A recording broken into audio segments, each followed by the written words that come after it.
Continuous integration is the most important part of DevOps. It's the backbone that is used to integrate various DevOps stages. Currently, Jenkins is the most popular continuous integration tool. Now, I know you are curious to know the reason behind the popularity of Jenkins and if it is easy and worth it to learn. Hi all, I welcome you to this full course session by Edureka, and today we are going to talk about one of the most relevant DevOps tools of today, Jenkins. But before we begin, let's look at our agenda for today. First of all, we're going to start out by introducing you to continuous integration, the concept. We shall discuss why do you need continuous integration in an organization and what is continuous integration. Next, we shall be moving on to Jenkins. What is Jenkins? We shall discuss why do you need Jenkins, what exactly is Jenkins, along with Jenkins installation and setup, followed by a small demonstration. So in the next module, we are going to talk about the CI/CD pipeline in Jenkins. We are going to discuss what was the condition of organizations before the Jenkins pipeline, what is the Jenkins pipeline, what's a Jenkins file, pipeline concepts, along with a hands-on demonstration, before moving on to discuss our first integration of this session, which is the Jenkins Docker integration. Here you will learn about Docker, what is microservices, along with a Jenkins Docker integration hands-on. Next, we are going to discuss about Jenkins Git integration, where we are going to introduce you to the concept of Git and GitHub, understand why are Jenkins and Git used together, and finally, a hands-on demonstration on configuring email notifications in Jenkins using Git integration. Moving on, we are going to talk about our final integration of today, which is going to be Jenkins and Selenium integration. We're going to discuss what is automation testing using Selenium, the role of Selenium in the DevOps lifecycle. Next, we are going to try and achieve continuous testing using Selenium and Jenkins integration with a hands-on on the same. Moving on, we're going to introduce you to Jenkins X, where we shall see what exactly is Jenkins X and how is it different from Jenkins. Next, we shall focus on some best practices in Jenkins. And finally, we will end the session with the most asked interview questions on Jenkins. With this, I come to the end of my agenda. Also, kindly take up this time to go ahead and subscribe to us. And do not forget to hit that bell icon to never miss an update from the Edureka YouTube channel. Also, to learn more about Jenkins, do not forget to check out our certification training, the link to which is given in the description box below. So without much ado, let's get started.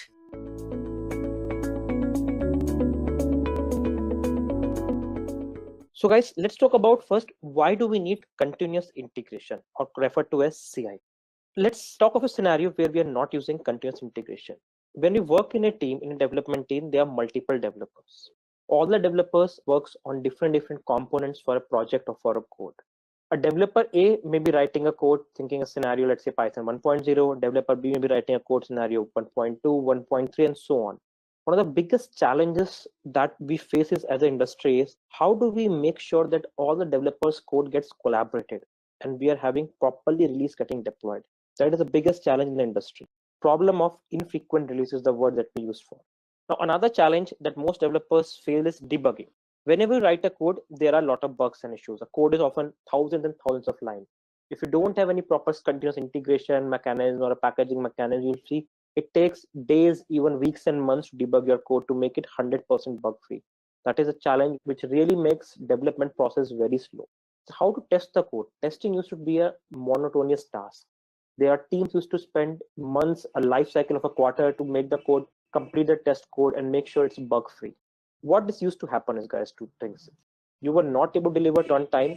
Business never used to see value coming out of IT. If business see IT is not adding value, IT is not delivering product on time, they will start rethinking and giving a second thought. Do you need to invest so much money on the IT industry or on your IT softwares? These things were hampering big time in the development and release of modern day deployment software cycles.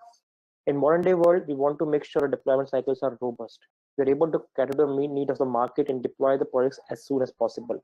But with this approach, where we're not using CI tools, it used to take 6 months to develop a product, deploy a product, and make it bug free. Things changed drastically when we started using continuous integration. Using continuous integration, guys, we can deploy codes at the most quickest pace. Amazon, for instance, deploys code every 11.6 seconds. How that is possible? Using the continuous integration mechanism. Using CI, we use some CI tools like Jenkins and all, where we can automate the process like building, packaging, deployment, testing, so that we can do all those things with a click of a button in a matter of seconds. CI process helps us to deploy multiple releases parallelly. I can do in one day thousands and thousands of releases without impacting our environment and making sure these releases are in line with our requirement. The CI tool has an awesome notification mechanism where it notifies instantly of any success or failures happening. So that if I have to debug the code or troubleshoot it, I will know exactly at the pinpoint location where it is failing. You can do multiple notification management mechanisms like an email, an SMS, any ITSM tool, push notifications. All those modern ways of notifications are possible using CI tools like Jenkins. We integrate these CI tools like Jenkins with modern day build and packaging tools like Maven, Ant, Gradle, so that we can automate the common problems which developers spend their half the development lifecycle, like packaging the code, code review, code deployment, unit testing. All those things can be automated and can be done with a click of a button using these CI tools.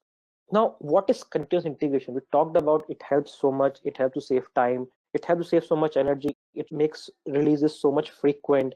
It helps us to streamline the process. Now, what actually is continuous integration?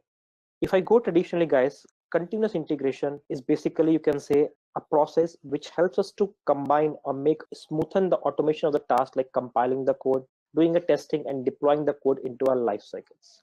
How does continuous integration work? Is developers who works on projects generally commit their code in any versioning tool like Git, GitHub, GitLab, Bitbucket, SVN. Using continuous integration, we pull the code from the version control system tool like Git, for example, and we automate the process like code compiling, code testing, code review, and then we finally deploy the code in a lower lifecycle environment. You can say continuous integration is sort of development practice where developers pull the code from a version control system and make the code deployed in the lower lifecycle environment.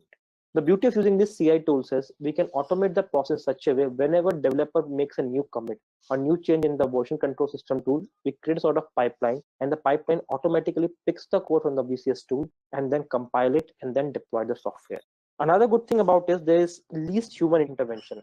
So once I have set up a pipeline, I no need to worry about running the code again and again or making the changes. Automatically, it happens in a fully automated process. As I mentioned a while back, we can use the process of whenever a new commit happens, or you can run it on a scheduled basis or something. The term CI continuous integration was first time proposed as methodology in 1991 as a part of the extreme programming concept. At that time, it was not adopted so well, but in modern day IT industry, it has become the bread and butter of smoothing up release process or our development process. In modern day world, continuous integration can be seen as the practice of merging all developers' working copy to a mainstream where you can develop and deploy the code multiple times in the same day with as many changes as possible. There is no limit of how many lines of code it can be. It can be tens and thousands of lines of code which can be compiled multiple times throughout the duration. Let's see a case study where we try to see how things change for an organization after it adopted to the CIO continuous integration mode. Here we have picked up an example of Adobe to see how it helped in the development process. Adobe realized at some point of the time that they are not releases very frequently, which is happening their market percentage share. Adobe was not following the continuous integration approach. They were using the native methods of compiling the code, debugging the code, testing the code, because of which they were noticing that it used to take up to 6 months release updates. Now, 6 months was a long duration, whereas their competitors were releasing update very frequently, which was helping them to capture market share.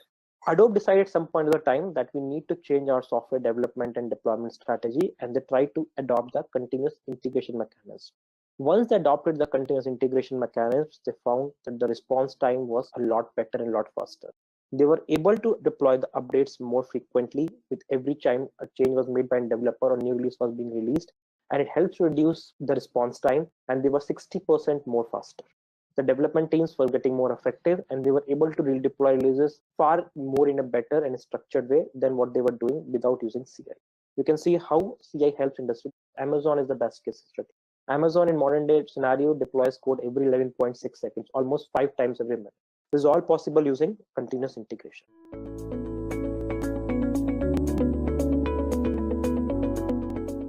What is Jenkins? So Jenkins is an open source automation tool written in Java with plugins built for continuous integration purpose. Jenkins is used to build and test your software projects continuously, making it easier for developers to integrate changes to the project and making it easier for the users to obtain a fresh build.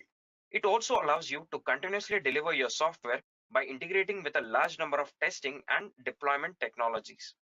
With Jenkins, organizations can accelerate the software development process through automation. Jenkins integrates development lifecycle processes of all kinds, including build, document, test, package, stage, deploy, static analysis, and much more.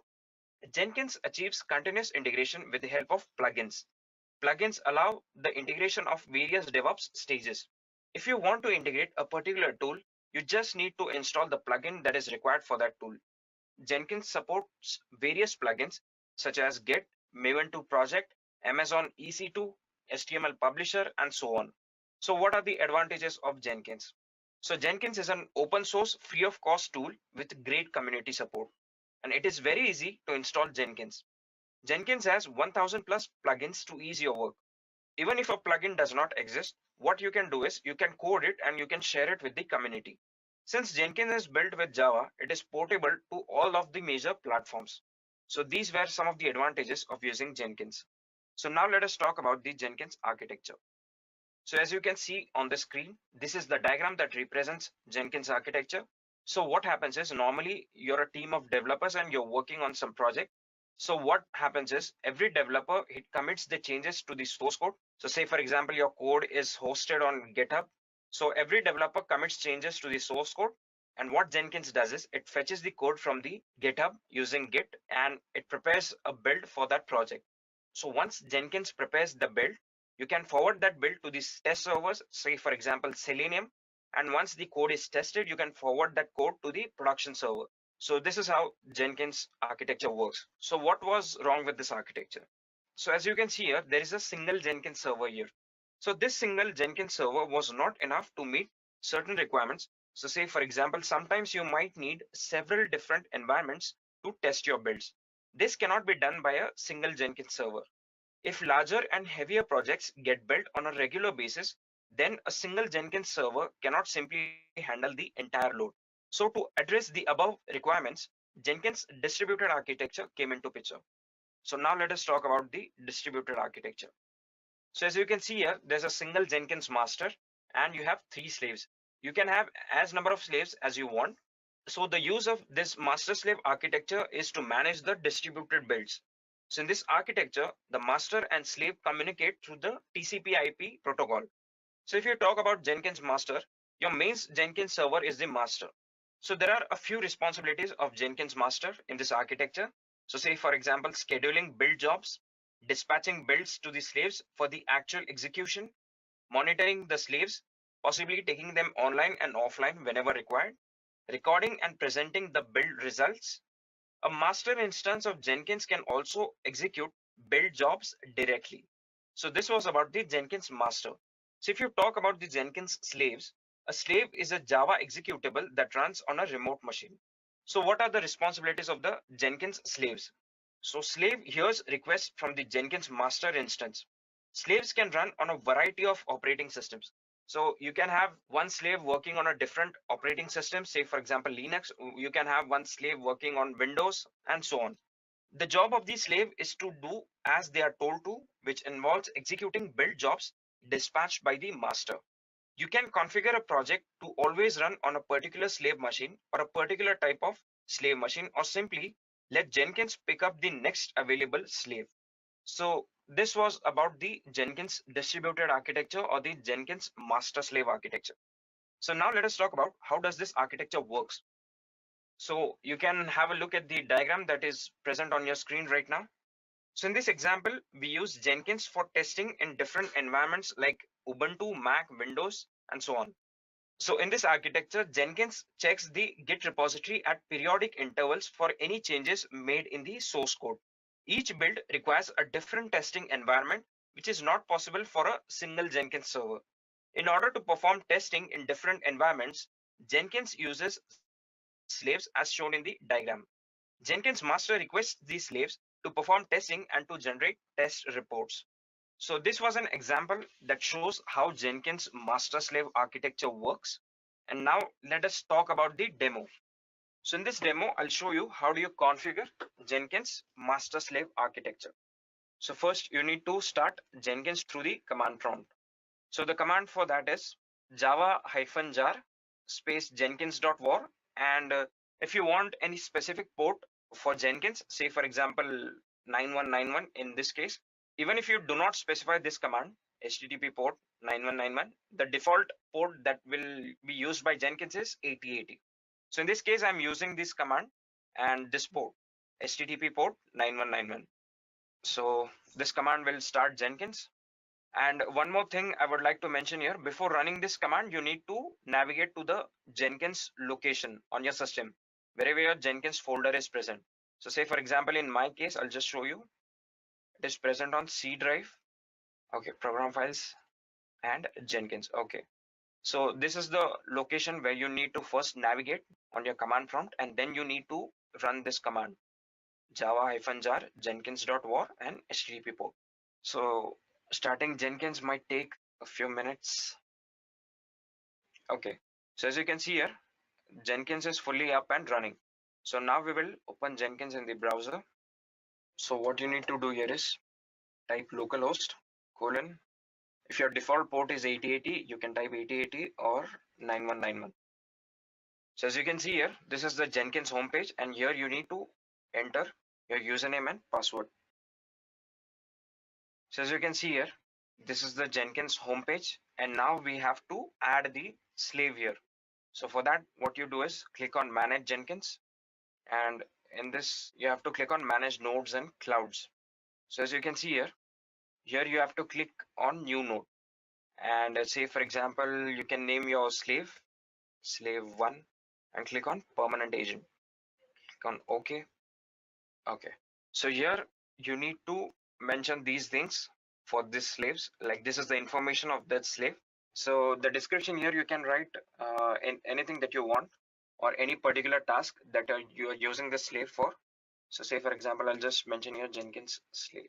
Okay, so the number of executor here means that the number of jobs that this slave is able to run parallelly or execute the jobs parallelly.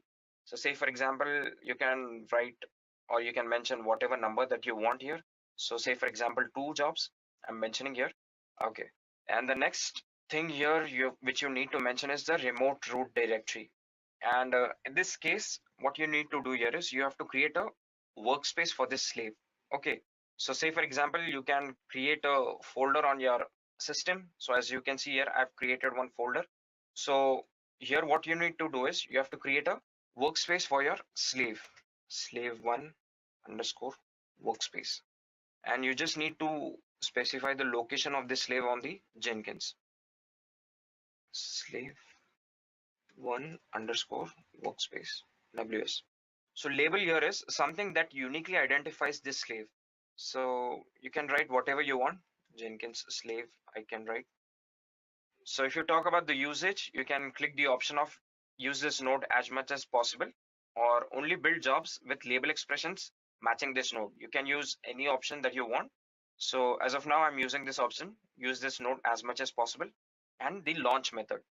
So here, what you need to do here is you can choose any of the method that you want. For typing, I'm using this option, launch agent, by connecting it to the master. Okay, so the next section here is custom work directory path. So this is same as the remote root directory, and internal data directory is remoting. Okay, and availability is keep this agent online as much as possible. So these two options are not needed as of now. So we are going with the first option, keep this agent online as much as possible. Okay, so click on save here. Okay, so one more thing that I would like to mention here is if you're not able to view this option here, launch agent, by connecting it to the master, I'll show you how do you get this option. First, we will save this. For that, you have to click on manage Jenkins, configure global security. Here in the agent section, you have to click on random here, not disable and fixed. You don't have to use these options. You have to click on random and you have to save it here. Okay, once you do this, you'll be able to see that option. Okay, as we can see here, this slave is offline. It shows with this cross symbol. So connect an agent to Jenkins in one of the following ways. So this is one of the following ways that you can use to. So what you can do here is you can download this jar. If you click on launch, you'll get this agent. So this agent is nothing but an executable file. So what you can do here is copy this agent into one particular location. So say for example, I'm copying this in the E drive, and you have to specify the path of this. Okay, so I'll open one more command prompt here. Okay, so as you can see here, you have to copy this command. Let me just increase the font size here. Okay, so this is the command that we have just copied from the Jenkins, and you have to specify the exact location of this jar. As you can see here, currently this agent is not online, and there are two commands, as you can see here, to run this or to launch this slave. So you can use any one of this command. There's one executable file, agent.jar. What you need to do here is you need to click on this so that it gets downloaded. And once you download this, okay, so you can copy this from your downloads folder and paste it to a particular location. Okay, so I've copied this agent.jar file into the E drive, and you have to specify this path here in the command prompt. So copy this command from here and execute it via the command line. Open one more command prompt tab and you just paste it here, : just verify the path of this. Okay, E : agent. Okay, so once you type this command, you just press enter. Okay, so as you can see here, it is connected now, and you have to click on launch now. Okay, so as you can see here, agent is connected. You get this message here once you refresh this page, and you can use this Jenkins slave to execute any job that you want. And normally what happens is this slave machine is normally a different machine. So but in this demo, we have configured master and slave both on the same machine. So now we will run one job using this slave, and the job that we're trying to run is this Jenkins Git demo. So let me just show you how do you configure this. Okay, so here what you need to do here is click on this checkbox, restrict where this project can be run. And now since our slave is running this job, here we have to label expression. Okay, just type the name of the slave, that is slave 1 in our case. And in the source code management, you just have to click on Git, and this is the repository link for the code that I've hosted on GitHub. And how do you get this? So this is the repository whose link I've copied there on the Jenkins, and this has a very simple code, which is nothing. It's just printing hello world and how are you. That is the Python code. Okay, so how do you copy this location? Click here on clone or download. Just copy this link, Control C, and paste it here. Okay, and what this job does is it executes the file that is of the code that is hosted on the GitHub. So Python myfile.py. Click on apply and save. So and now you just have to click on build now. Okay, so as you can see here, if you click on console output, this job has been executed, and you can see our output here, hello world and how are you. Okay, and you can see here success has been displayed. So this is how you run a job through the slave. So this is how you configure the Jenkins Master-Slave architecture, and you can add as many slaves as you want and execute whatever jobs you want them to execute. Okay, so this was all about the demo of Jenkins Git integration.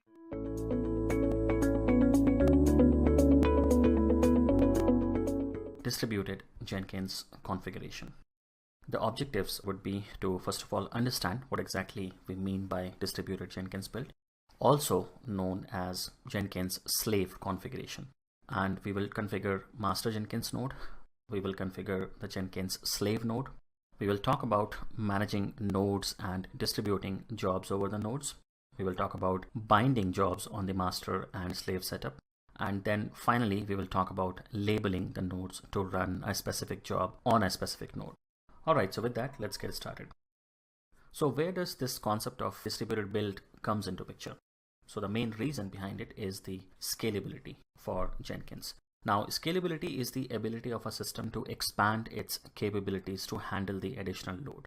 Now, we have seen so far that, we have a Jenkins master, Jenkins machine on which we are working. We are doing the configuration of the jobs on the same machine, and then we are actually working with the jobs, and our workloads are also running on the same machine. Now, what happens with this is that, there will be extra load. So it is fine if you have, let's say, 5 or 10 jobs running at the same time. However, it will create problems if you have more than 10 jobs you want to run simultaneously, which is pretty common if you have so many teams or if you have multiple projects supporting or supported by the same Jenkins master. So Jenkins basically supports this feature out of the box. The scaling of Jenkins, it depends on the master-slaves model. So basically we have a master node, which is the main Jenkins instance.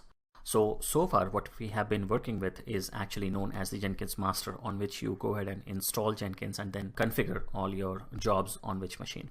Slaves would be separate nodes where agent instances will be running. These will be the nodes where you do not have any Jenkins installation. Jenkins master will connect to these machines and it will actually push the workloads on these machines, and then it will capture the output.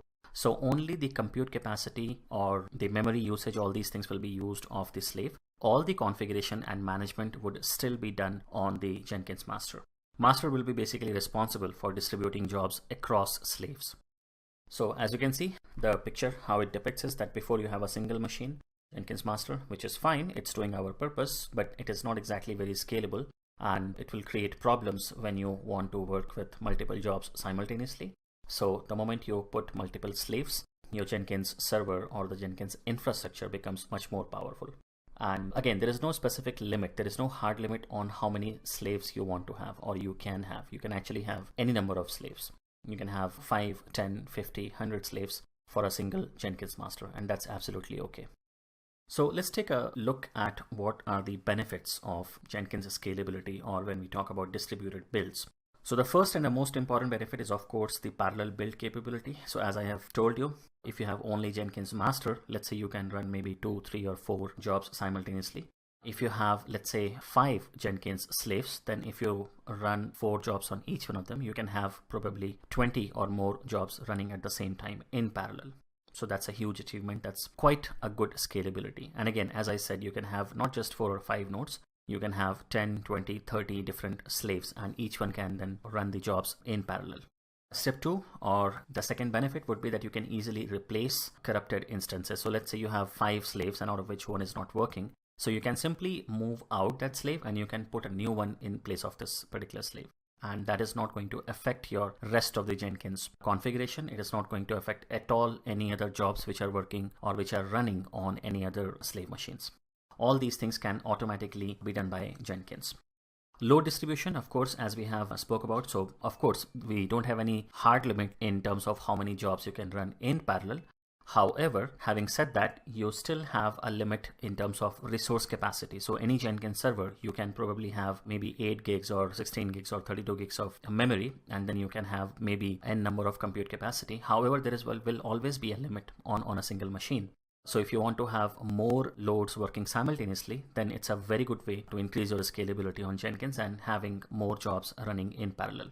So distributing the load across different physical machines while keeping required resources available for each specific build plan. That's one of the major benefits of having Jenkins build slaves.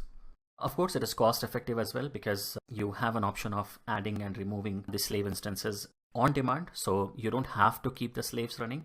You can actually add them on demand, and then once the job is over, you can capture the output and then you can just go ahead and delete those build slaves. So all these things can be automated with the help of Jenkins. In fact, nowadays you have a capacity or the capability to have Docker containers as your build slaves. So what happens is you can initiate the Docker container creation process as part of your CI/CD build, and as part of the pipeline, it will actually spin up a container. It will run all the tests required on Jenkins, that container slave. Then you can capture the output, which will be done typically by the Jenkins master.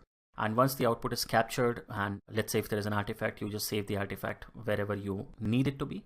And then you can safely go ahead and remove those Docker containers as well. You can simply bring them down if not in use. So that way you are able to save a lot in terms of resource capacity. Now, one thing is which is not mentioned here, which is also very important, that you can have different slave configurations based on your requirement. So for example, you can have, let's say at the same Jenkins master, you can have configurations for .NET based projects. You can have configuration for, let's say, Java and Maven based configuration. You can have Java plus Ant based combination. So for all of these, actually, as you would be aware, that you need to have different configuration on the slaves. And there is a high possibility that if you keep these configuration on the same machine, it might create conflict, it might create problem, and your machine might become unstable. It is a very good practice to create different slaves for different purposes. So you can have Maven based slaves, you can have .NET slaves, you can have Ant slaves for each of these requirements. And then again, you don't need to have only one single slave. For Maven, you can have, let's say, 4 or 5 or 10 different slaves, depending on your requirement. So this is achieved with the help of labeling, which we will see in later part of the same video. We'll talk about how exactly labeling is done, and then how then you map a specific job to specific labels or specific nodes that we are going to see. So what will happen is, let's say you have a Maven based jobs which you want to run only on Maven slaves. So you have an option of doing that with the help of labeling. Any kind of .NET jobs will go on to the machines where you have, let's say, IIS and MS build configured, which is required for .NET based projects. So all these things are possible with the help of distributed Jenkins build. And most of these things are actually out of the box. You just need to install the right plugin and just do a small configurations on the Jenkins Master UI, and then we are good to go. All right, so let's take a look at what exactly distributed Jenkins build is. So as we have seen already, it basically helps you distribute the workload to the slaves. And as you can see on a screen now, so the top one is your Jenkins master, and you have 3 different Jenkins slaves as per the figure. So what happens is, to run heavy projects which gets built on a regular basis on a single machine is, of course, is not a good option. And as I told you, there is no hard limit as such on the number of jobs you can have, but there is always a resource constraint, and there is always a limit, a soft limit, which has to be implemented. So in such a scenario, you need to offload the load from the master by configuring more slaves. Now, the good part is that there is no hard limit in terms of number of nodes you can have as slaves. And distributed builds, they are used to absorb the extra load or to run a specialized build jobs in a specific operating systems or environments. So this is what I meant when I said you can have different jobs with Maven or Ant or .NET or any other platform for that matter. You can even have Python based builds, or you can have Ruby based builds. So all these specific languages or specific platforms, you can have different slaves configured for. Now, Jenkins slaves are generally required to provide the desired environment, so they work on the basis of requests received from Jenkins master. So how does the architecture looks like? Primarily, it's a master-slave architecture, as we have spoken, and master and slave, they communicate through TCP/IP protocol.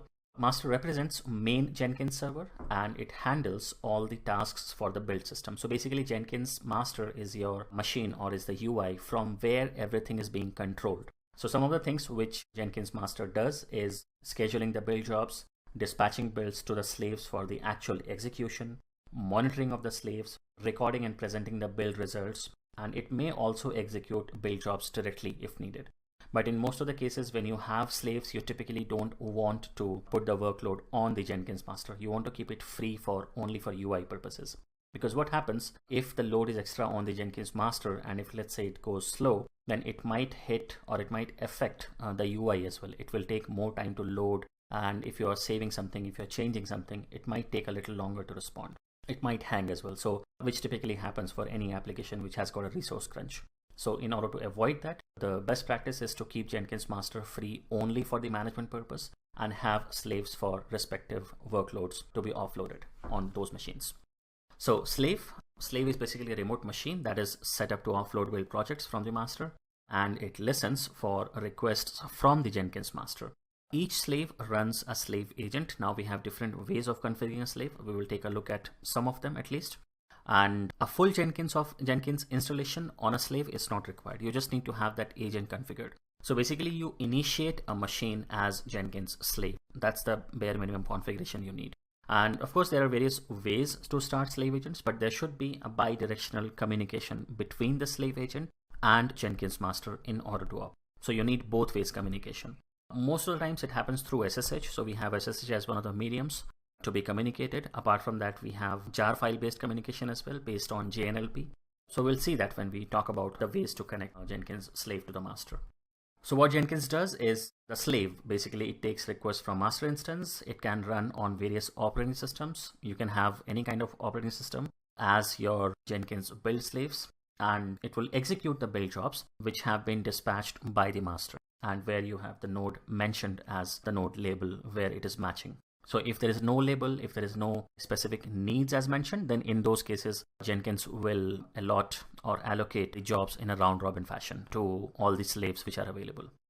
So this is one of the figures which will explain nicely. So once there's a code commit triggers continuous integration. So from there, it will go to the Jenkins master first, and then Jenkins master in turn, based on how you have configured the job, it will give the job to any of the specific slaves. It can be Windows, Linux, Mac, as we have seen. And then finally, it will send the test report, which will again be captured by the Jenkins master. So the whole idea of having a slave machine or Jenkins slave is to offload the actual work or the workload of the Jenkins master. And that's the only purpose which you need to have. And as I said, to segregate the environment so you can have different platforms configured on different slaves. So how do we do that? So again, that's not exactly very complicated. It's very simple actually. So the Jenkins master, it comes with the basic installation of Jenkins. And in this configuration, the master handles all the tasks for the build system. So this we have seen already. Whenever we work with a Jenkins master, basically we worked on a single Jenkins machine. So whatever builds are happening, whatever jobs are running, they are running on the master itself. It's not mandatory to have Jenkins clients. Again, as we have spoken, we have worked so far with only Jenkins master. Jenkins slave is not a compulsory thing, but you do it as a best practice. You keep it in your environment, especially if you have a big Jenkins environment managed by a single master. For small projects, as we spoke, Master Jenkins can also create the build, and by default, a master node will be running. So you need to have a master node which will be running. You can actually offload the complete load as we have spoken initially, but you can definitely set up the build jobs on the same machine as well. That's also absolutely fine. So configuring slave machine, again, it's not exactly very difficult. You go to Manage Jenkins, and within Manage Jenkins, you click on Manage Nodes. There's a section, and this is the screen which you will be greeted with. So you need to give a node name. That name you can put anything. Then you select this thing called permanent agent. So basically this is the default mechanism. So any node is a permanent agent in case of Jenkins. This has come recently because you also have an option of, as we have spoken, as part of the CI/CD pipeline, you also have an option of dynamically provisioning nodes or dynamically provisioning build slaves for Jenkins. And if the job is done, or once the job is done, you can go ahead and delete those nodes. The best example is using Docker containers as your build slaves. However, in case of when we are adding one node manually, in those cases, we call them as permanent agents. The second option, which you see on a screen, which is this copy existing nodes. This option will come only once you have one node configured as slave, and you have an option of copying all the configuration from that node to the new node which you are creating. When you are adding a slave for the first time, this option will not be there. You will have option only of this permanent agent. So now the ways to configure the Jenkins slave. So you have multiple ways. So you can actually launch slave agents via SSH, which is again one of the most common ways. This we will take a look at definitely. We can configure launch slave agents via Java Web Start. So this is something very commonly used if you have a Windows machine to be run as a slave, because as you know, SSH will not work on Windows. I mean, of course, you can make it run, but that's not the default behavior of Windows machines. And you can also let Jenkins control the Windows slave as a Windows service. So you can actually configure Jenkins as a Windows service, and it will run in the background, and it will be initiated by Jenkins as and when needed. And also you have an option of running launch agent by executing a command on the master. You can run some scripts. You can save some scripts, you can do some pre-configuration, and then whenever you want those nodes to be connected to the master, you just need to run this command on the master, and it will call the agent, and it will configure the agent, and it will put the load on those agents. The only precondition is, if it is a virtual machine, it has to be up and running. You can't call a slave which has not been created or which has been shut down. The machine, if it is not up and running, you can't use this option called launch agent by executing a command on the master. This is the screen which is most commonly being used when you click on configure a new slave. This is the page you are greeted with. So as you can see, we do have a number of options on this page. So let's go through with all the parameters in the node configuration page as displayed on this screen now, and let's understand what exactly these are. So the first is name, which is kind of self-explanatory. So it is the name of the slave. name of the slave, which should be unique, of course. You can't have the same name for two different slaves. The second one is description, which is again optional. You can use this to define or mention what kind of slave is this. So let's say, for example, if you have different platforms, you can mention this is a Maven build slave, or this is a, let's say, .NET build slave. You can mention like that. Or let's say if it is a slave for a particular department or a particular project, you can definitely mention this. So again, since it is optional, you can actually ignore this as well, but it would be really helpful for other team members if you mention this description and put just a small introduction what exactly this slave is being used for. Now, number of executors, that hash of executors is basically the number of executors. It basically shows that the maximum number of concurrent builds that Jenkins may perform on this agent. So on screen, if you see, it has got just one executor. So that would mean that you can have only one job running at one particular time on this node which you're going to configure. But you definitely can have more than one. You can keep 2, 3, 4, 5, up to you. Now, as a general practice, what you do is that if this particular slave is not very good in terms of capacity, so basically I mean by RAM and CPU and hard disk, of course. So hard disk is something which is not very crucial in nowadays, but RAM and CPU are the two major things which you consider when you talk about resources. So if it is low on resources, then I would suggest you keep it as only 1 or 2 executors at max. However, if you have a strong machine, if you have a powerful machine which has got really good amount of RAM and CPU and hard disk, then you can go up to, let's say, 3, 4, 5 as well in terms of number of executors. Next is the remote root directory. So basically an agent needs to have a directory dedicated to Jenkins. So you specify the path to this directory on the agent, and it's always a best practice to use an absolute path, such as, let's say, /var/Jenkins/node, or maybe if it is on Windows, so c/Jenkins/node1. Any path is fine. It's up to you. You can even put /temp and then / let's say Jenkins workspace. So this is the folder, or this is the directory where actually your workspace for Jenkins will be created, right? And it is a mandatory field. You have to put some value over here. Now, labels. These are basically tags, and they're used to group multiple agents into one logical group. What do I mean by that? Let's say you want to create 4 or 5. You have a lot of Maven based projects, okay? And you want to have multiple Maven slaves. You need to give unique name in the first section. But in this section, labels, you can have 5 different machines having the same label. That way, Jenkins will know that, these are the machines which have the same configuration. And then within those machines, then it can be configured as, in a round robin fashion. So, and Jenkins will understand how many nodes are there for each label. So for example, if I want to run, let's say, Maven based builds, so I can give the label as Maven slave, and I can have a Maven slave as the label for maybe 4 or 5 different machines. So any Maven job will come to only those machines, and then within those machines, it will be distributed in a round robin fashion. Another example would be, so let's say you can put as Linux Docker. So it would assign 2 different labels to the agent, Linux and Docker. So, and then whatever Linux based load or Docker based load would be coming, it would come to those machines only. Usage basically tells Jenkins how Jenkins schedules build on this node. So if you see on a screen, you have this option mentioned as use this node as much as possible. So as this suggests, it will be used to the maximum capacity. This is basically the default setting. So in this mode, Jenkins will basically use this node freely. There will not be any kind of restriction on Jenkins and any other such parameters. Launch method. So launch method is very important. So basically it controls how Jenkins starts the agent. So again, you have multiple options here. So again, when we see the demo, we will talk about each of the options. But first option which you see on a screen is actually tells you that launch slave agents via SSH. Now this is the most common methodology when you are working with Linux slaves, because Linux works on SSH. You just need to give the host name, and there should be a way to connect to those. Jenkins Master should be able to SSH to the Linux node, and then Jenkins will take care of the rest. Then of course, in the next section, you have to give the host name. So either the name or the IP address you can give. Name you can give only if it is DNS resolvable. If it is not, then it's always a best practice to give the IP address of the machine which you are configuring as a slave. Then you need to add the credentials as well. So this will be the credentials which Jenkins will use to SSH to that node. Next is host key verification strategy. So again, you have multiple ways of doing it. So you can actually choose the option that known host file verification strategy.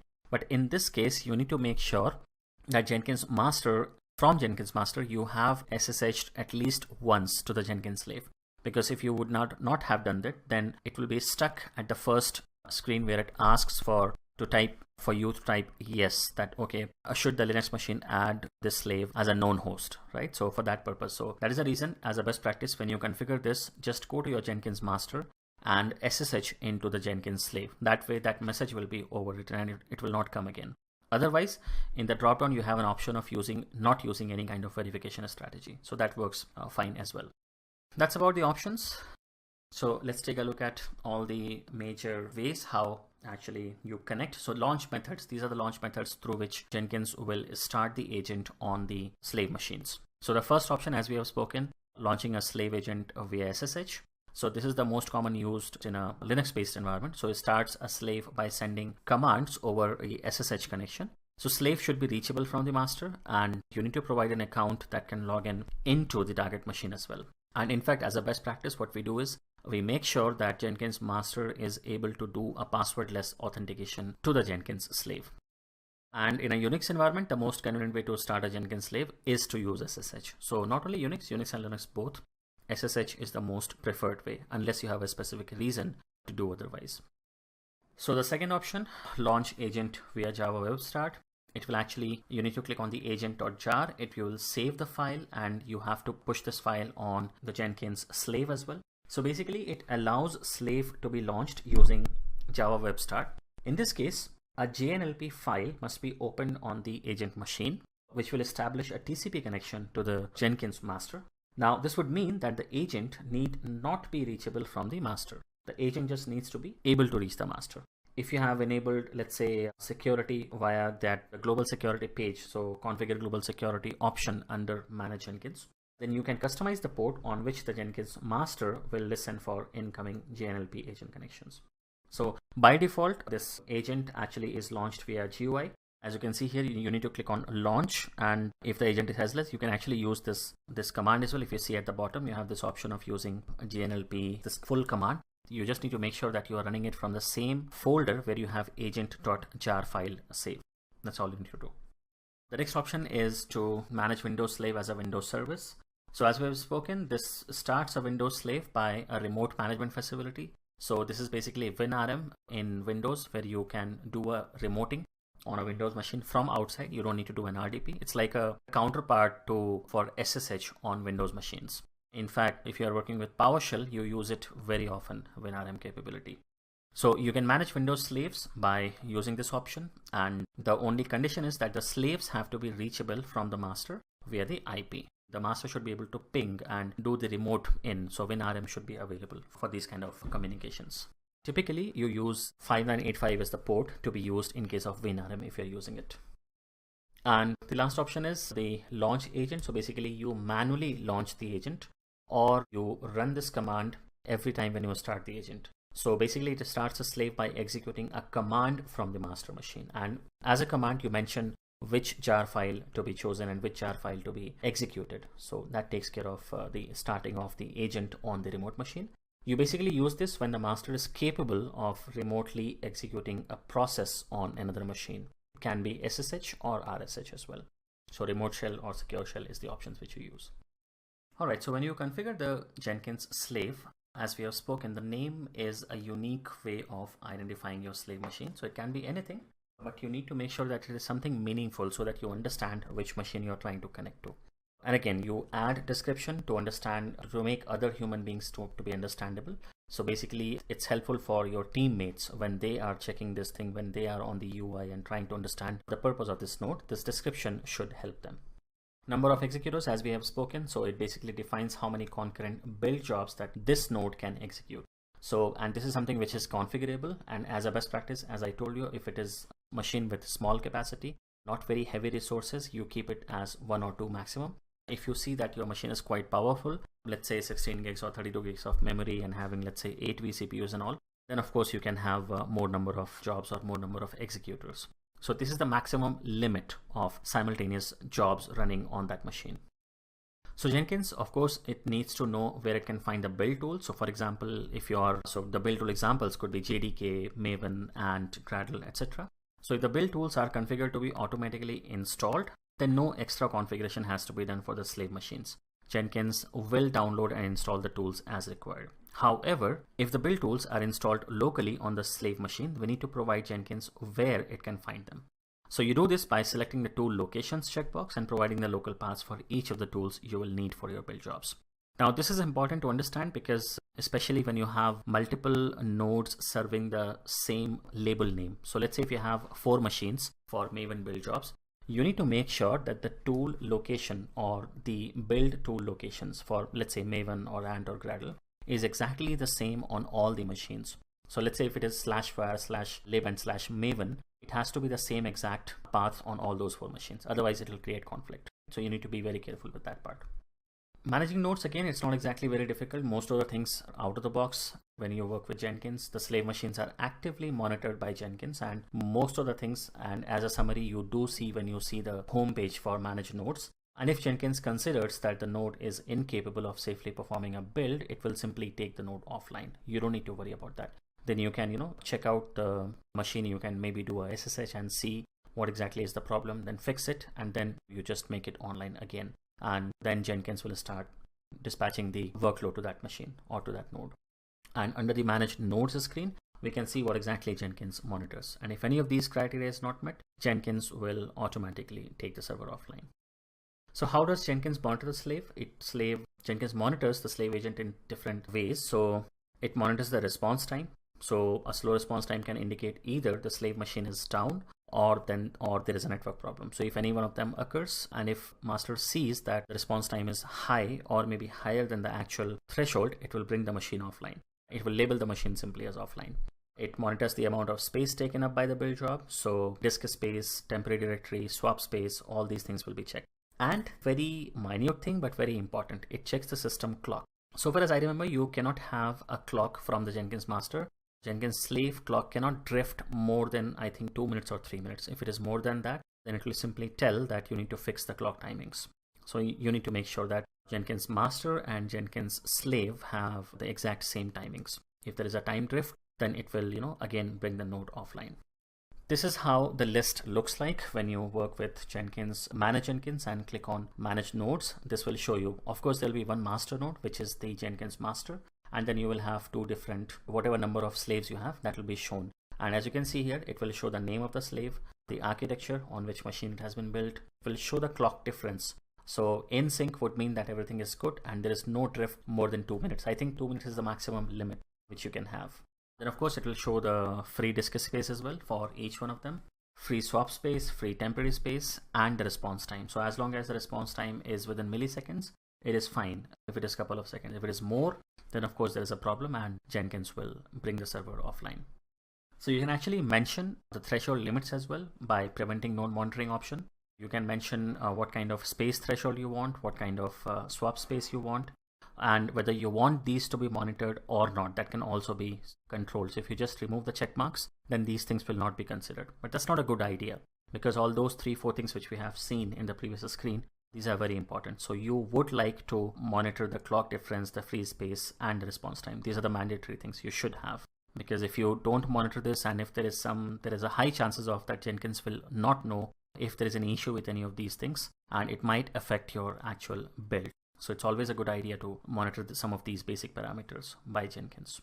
Labeling. So as we have spoken, labeling the nodes is actually, it's a way of kind of grouping multiple nodes in a single umbrella. So in real life scenarios, we might want a node to be reserved for certain kind of jobs. And as I said, the best example is like if you have different platforms or let's say different build tools. So in those situations, so for example, if you have jobs that run performance tests. So let's say if you have jobs which works for compiling, if let's say you have jobs for only for deployment. So those kind of things which you want to have different nodes configured. And you may want them to only run on a specially configured machine while preventing all other jobs from using that machine.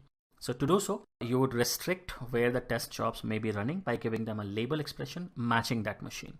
And then if you see when you are creating a job, this is one of the options when you say you can actually, while configuring the node, you can use this option. If you remember, there was one option called use this node as much as possible. So instead of that option, you can use this option called only build job with label expressions matching this node.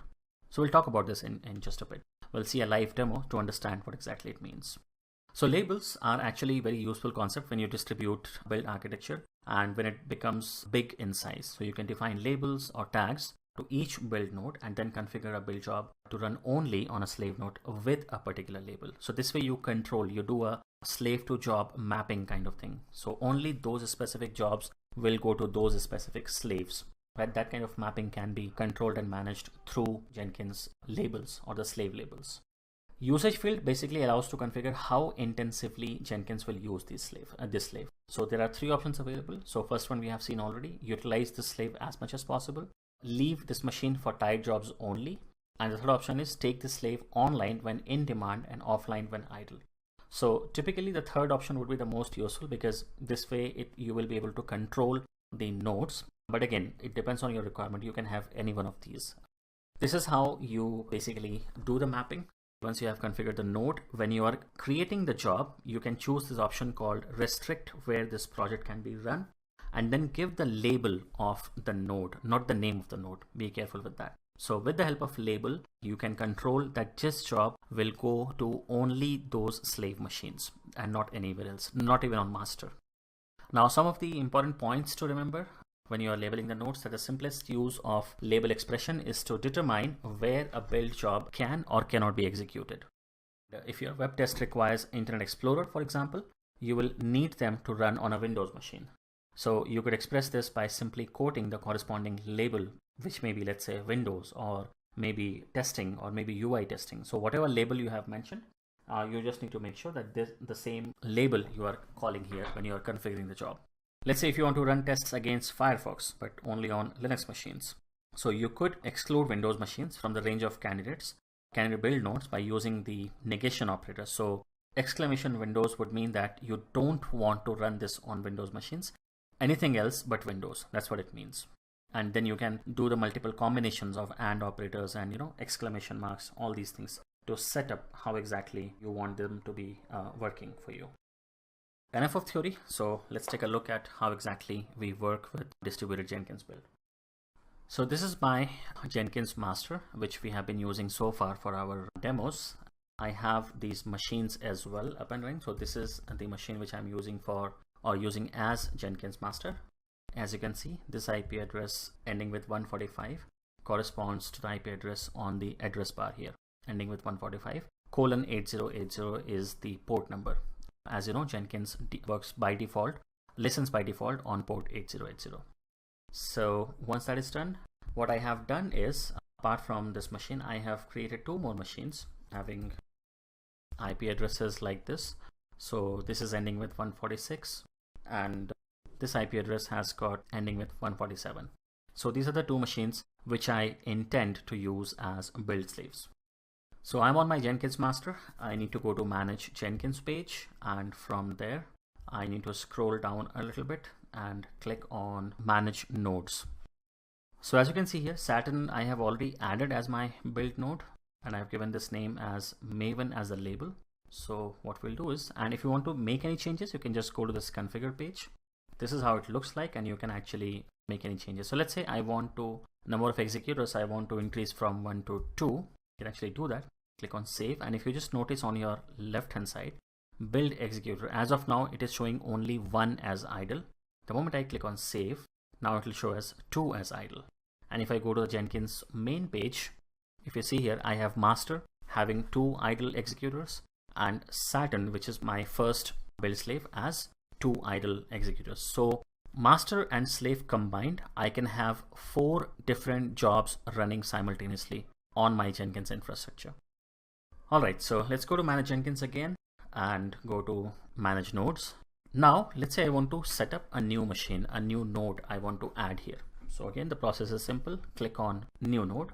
I'll give the name of the host to identify, which is Mars in this case, of course, because Jupyter is my Jenkins master. So Mars I want to add as a Jenkins slave. So I'll give the name same as this one so that it is easy to identify. Of course, I want this to be a permanent agent. I'll not use this option because I want to show everything to you. Otherwise, the easiest way would be to just copy existing node, and I can give the copy from Saturn as the name. So it will take all the configuration and it will create a same slave as Saturn. But let's go here, permanent agent, click on OK.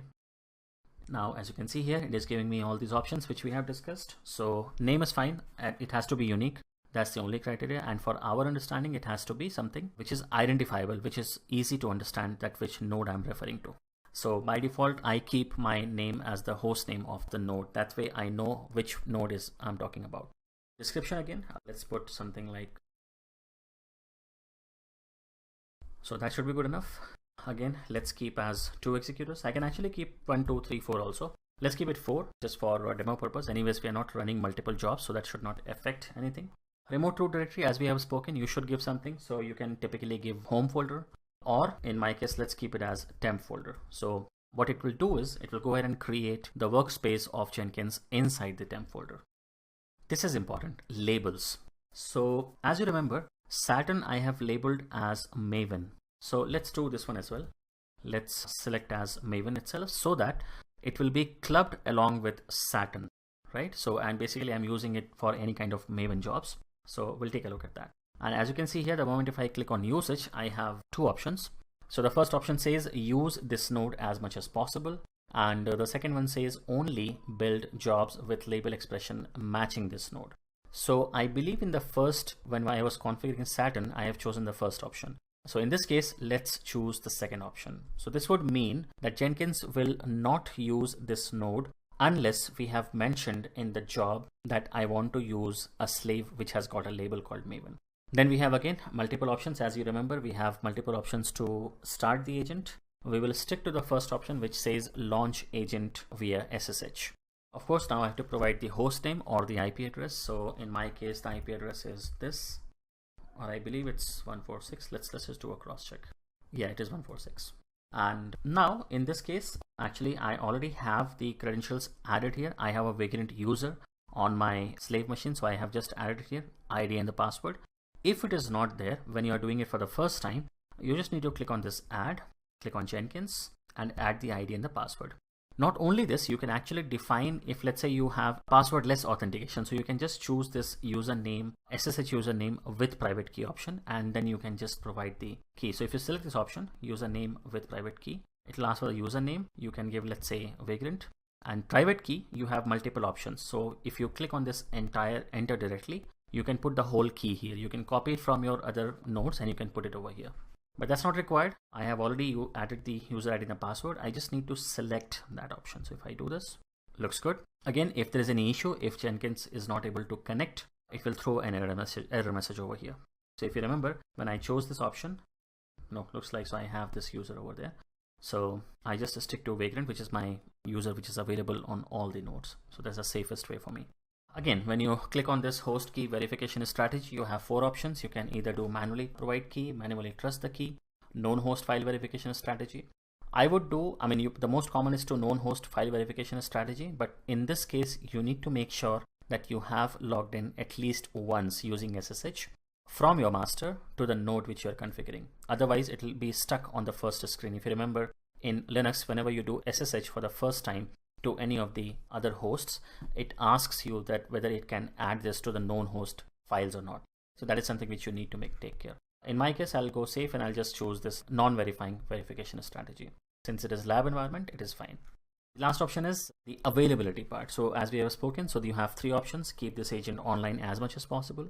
Take this agent online according to a schedule. So you can mention that, every day between 6 a.m. to 10 p.m. you want this to be available, or every time, if you select this option, actually, it will give you that same cron tab entry details. So you can mention for how long you want this to be on, as you can see here. So in our case, we don't want this. What we need is we want this to be available on all the time. So as long as the node is up and running, it should be available to Jenkins. That's what I mean here when I say this option. All right, so all looks good. If I click on save, so as of now, it is showing as cross. If I come over here and if I click on log, it will actually show me all the details, how it has run. So it has actually done the SSH to the machine, authentication successful, remote user environment is, and all the environment variables it is defining to me or kind of throwing out to me. And if you see the last couple of lines, it mentions that this is a Unix agent, evacuated std out, agent successfully connected and online. So now if I go back to the list, as you can see that red cross has been removed from ours. And as you can see, I have got 4 idle executors which I have, of course, configured for Mars to be there. So as you can see, I have two different build slaves configured. Both of them have been labeled as Maven, and they are up and running. I can use them whenever I want. So now let's take a look. How do we use them in our jobs? So for that, I need to go back to Jenkins dashboard. Let's go to Maven project. Let's see what we have got here. Let's click on configure.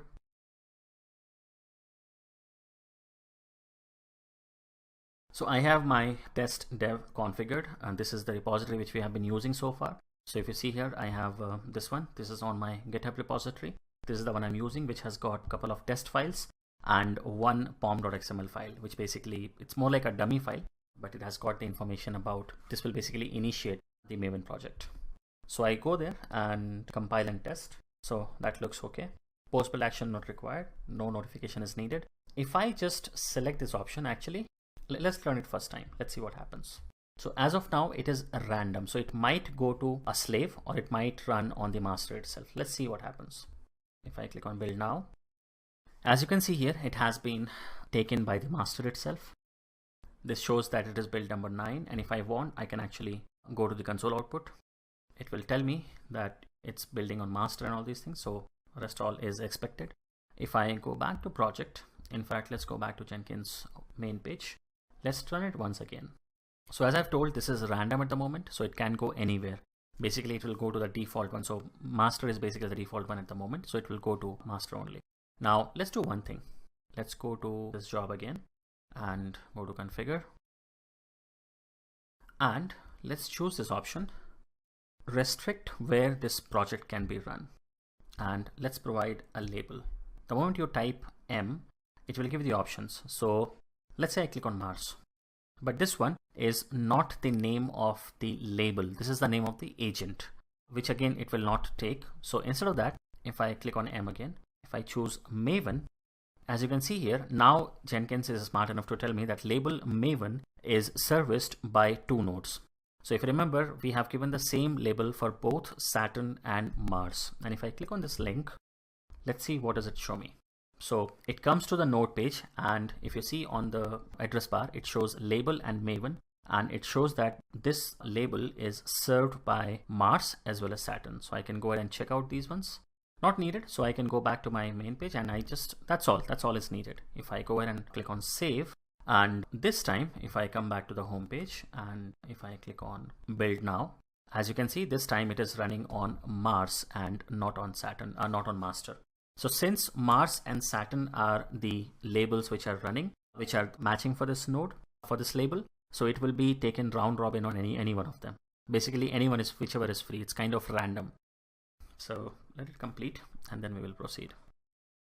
So since it is running on the first time on Mars, so it is going to take some time. In fact, if I go to this project and if I go to the console output, it will show me what is going on at the moment. So as you can see here, since on Mars, JDK and Maven are not installed. So what will happen is, and as I have mentioned, these to be installed by Jenkins, I don't want to install myself. So if you remember, we had 2 options. We either have to install it manually, all the build tools, or we can just put a check mark on Jenkins master that, whenever it is going to be used, it has to be, Jenkins will do the installation on our behalf. So since it is the first time, it is going to take some time, and it will install JDK, it will install and configure Maven as well. And once everything is done, okay, so looks like it is done. So it is cloning the remote repository now. That was complete. And now it is going ahead with the Maven configuration as well. So once that is done, it will start with Maven compile and Maven test as well. And again, since it is the first time, it is going to take a little while here. So now if I come back to the main page here, so as you can see here, it is Mars. So now let's say if I bring Mars offline, so I always have an option of doing that. So let's say go to manage Jenkins. If I go to manage nodes and if I just click disconnect, as of now, I don't want to do that because it is up and running. So next time when I run the job, since Mars is no longer available and master is not labeled as Maven, it will go to Saturn because Saturn is the one which is serving that label called Maven. All right, so that's how you configure the jobs, and that's how you kind of select the build nodes to be, or the build slaves to run the job. So let's see what have we got here. So this is what we have seen, how to configure the slave and how to slave the agent, how to choose all these options, the name, description, number of executors, remote root directory, labels, etc., etc. Once it is complete, this is how it looks like. And then you can use this, restrict where this project can be run. So, and then you can give the name of the label. So as you can see here, as per the screenshot, tester is serviced by 4 nodes. In our case, Maven was serviced by 2 nodes. So since we have 4 nodes by the label tester, it is showing as we have 4 nodes available. Then whatever steps you have to perform, you can just put all those things. There you don't need to have any difference. You don't feel any difference. It's all the same. So only difference would be when you start the thing, it'll show that building remotely on slave 1. In fact, let's just check whether it is showing on our case as well or not. So if I go to the console output, since it is first time, as I said, it is still running. And if I go to the console output, so the compile is going on at the moment. And if I go right at the top, if you see here, it tells me that building remotely on Mars. And in bracket, it shows the label which is being used here. And one more thing, if you remember, I gave /temp as my root directory. So within /temp, Jenkins has created a directory called workspace, and then it is using maven-project, which is the name of the project, as the root directory or as the working directory for this project. In fact, if I want, I can actually check on that machine as well. So if I go to Mars, if I go to /temp, so as you can see, I have a directory called workspace. If I go inside workspace, I have a Maven project. And if I do go here, as you can see here, the source code for my test-dev project has been downloaded here. So this first step, what Jenkins does is it clones the source code inside the workspace, which has been done already.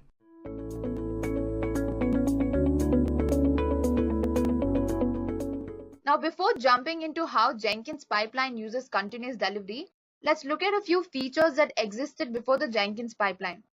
Now, before the Jenkins Pipeline was introduced, there were several other features such as the Jenkins build flow, the Jenkins build pipeline plugin, and the Jenkins workflow. Now, what were the key features of these plugins? They basically represented multiple jobs as one whole workflow, and they run this workflow on a pipeline. And what was the function of these pipelines? These pipelines were just a collection of jobs which triggered each other in a specified sequence. Now let me explain the build plugin pipeline to you with an example. So over here you can see that I've created a simple application which consists of 3 jobs. Now the first job is responsible for building the application, job number 2 will test the application, and job number 3 will deploy it. Now after I've created these 3 jobs, I'm going to chain them together and then run them using the build pipeline plugin. Now on the screen you can see the output wherein job 1, job 2, job 3 are chained together and then run using the build pipeline. Now this approach is effective when you're building applications which have small number of jobs. So let's say your application has 5 to 10 jobs. You can easily build these 10 jobs, then assign processes to each job and then chain these jobs together, and after that run them using the build pipeline. But what happens when there are complex pipelines with hundreds of jobs? Now imagine creating 100 jobs individually, then assigning processes to each of these 100 jobs, then chaining them together and then running them on the pipeline. Now this is very complex, guys. It takes up a lot of resources, it takes up a lot of time, and it's also very tedious to do. So for these reasons, the Jenkins Pipeline project was introduced. So now let's look at what is a Jenkins pipeline. So it is basically a single platform that will run the entire pipeline as code. Now let's say that your pipeline has 10 jobs. So instead of manually creating these 10 jobs and then chaining them together and then assigning processes, you can just code these jobs and then run them on the pipeline. And remember guys that this code is stored in a text file known as a Jenkins file. And this Jenkins file can be checked into a version control system so that the developers can easily access and edit this file at any point of time because it's locally available to them. Now let's move on to a few key features of the Jenkins pipeline. Now the first feature is the pipeline as code concept. So basically instead of creating 100 jobs, you're just going to code them and then run them on the pipeline. The second feature is that the code can be checked into a version control system. Now this is advantageous because the developers can easily access and edit the code at any point of time. And not to forget that the version control system will always keep a track of all the changes that you make to your code. Another feature is that it incorporates user input. Now because of this, the users can easily interact with the pipeline. And it also lets you restart from saved checkpoints. So instead of redoing your entire job, you can save it and then come back to that checkpoint and start your job again. Another important feature is that it runs the jobs in parallel. So let's say you have 10 jobs. So instead of running these 10 jobs individually, you can divide them into 2 groups and then run them parallelly. Now this will save up a lot of time and a lot of resources as well. The next feature is that it integrates with other plugins such as Git, Docker, and etc. And also it supports complex pipelines by allowing you to use conditional loops such as the for loop and the when loop. Alright guys. So guys, please ask questions. If you have any doubts, please comment them. Okay. So Samiksha has a doubt and she's saying that how does it incorporate user input? Okay Samiksha, now let's say that you've created a pipeline which runs 5 jobs. And after executing 2 jobs, you want the user's input to check if the user wants to continue executing the next jobs. So for these reasons, you can make use of the user input feature. Alright. Now Samiksha, please confirm with me if you understood. Alright, thank you. Now guys, don't worry because I'm going to implement most of these key features in the demo so that you practically understand how this works. Now let's look at what is a Jenkins file. Now the entire code of the pipeline is going to be stored in a text file, and that text file is known as a Jenkins file. Now remember that this Jenkins file can be stored in a source control management or it can be stored in a version control system. Alright. And the advantages of doing this is that it will let the developers access, edit and check the code at any point of time. Another key feature of the Jenkins file is that it is written using the Groovy domain specific language. And this can be done in 2 ways. So let's look at the 2 ways of writing the Jenkins file. So first is the declarative pipeline, which is a very recent feature when compared to the scripted pipeline. And the scripted pipeline uses a stricter Groovy syntax when compared to the declarative pipeline. Now, one key difference between the two is that the code for a declarative pipeline is written locally in a file which can later be checked into a source control management. Whereas for a scripted pipeline, the code is directly written on the Jenkins user interface. Okay guys, so here we need to understand that there are 2 ways of writing the Jenkins file. The first way is to write the code in a file and then store this file in your source control management system. And the second way is to directly type out this file on the Jenkins user interface. Alright, I hope you guys understood the 2 ways of writing a Jenkins file. Now another key difference between these two is that the declarative pipeline code is defined within a pipeline block and the scripted pipeline code is defined within a node block. Now these 2 blocks will be discussed in the next slide. So let's move on to the pipeline concepts. Now these concepts are basic fundamentals of the Groovy code. Now if you want to code the pipeline, you need to have a basic understanding of the Groovy code. So let's look at a few concepts that the pipeline uses. Now the first is the pipeline block. Now within this block, you're going to define your entire declarative pipeline code. And similarly, within the node block, you'll define your entire scripted pipeline code. I hope I've made this clear. Now let's look at the agent directive. Now what is an agent? Now agent is an executor which will run the entire pipeline or a specific stage depending on where you define the agent. Guys, I'm going to discuss stages in the next slide. Now agent has a few parameters. The first is the any parameter. So whenever you run agent with any parameter, it means that the code will run on any available agent. So Jenkins is basically going to look for an executor that is available and it's going to assign this executor to run the entire pipeline or a stage. Now the next parameter is a none parameter. Now guys, remember that every time you define agent with none parameter, it has to be mentioned at the root of the pipeline. Okay, you cannot define the none parameter within stages. You have to define it at the root of the pipeline. And what does this none parameter mean? It means that every stage within a pipeline will have to define its own stage specific agent. Alright. So now let's move on to the next parameter, which is label. Now label is basically a name that you give to your agent, and the labeled agent will run the entire pipeline or a stage. After that is the Docker agent. Now in the example below, you can see that within the pipeline block, I've defined a Docker agent which runs a simple Docker command. So it basically pulls an Ubuntu image from Docker Hub. Guys, don't worry about this command. This is a Docker command. Now take note that I've defined this Docker agent at the root of the pipeline. This means that the entire code within this pipeline will run on the Docker agent. Okay. So now let's move on to steps and stages. Now the entire workflow that's written within a pipeline is executed within a stage. So you can see that within each stage, I've defined a specific task.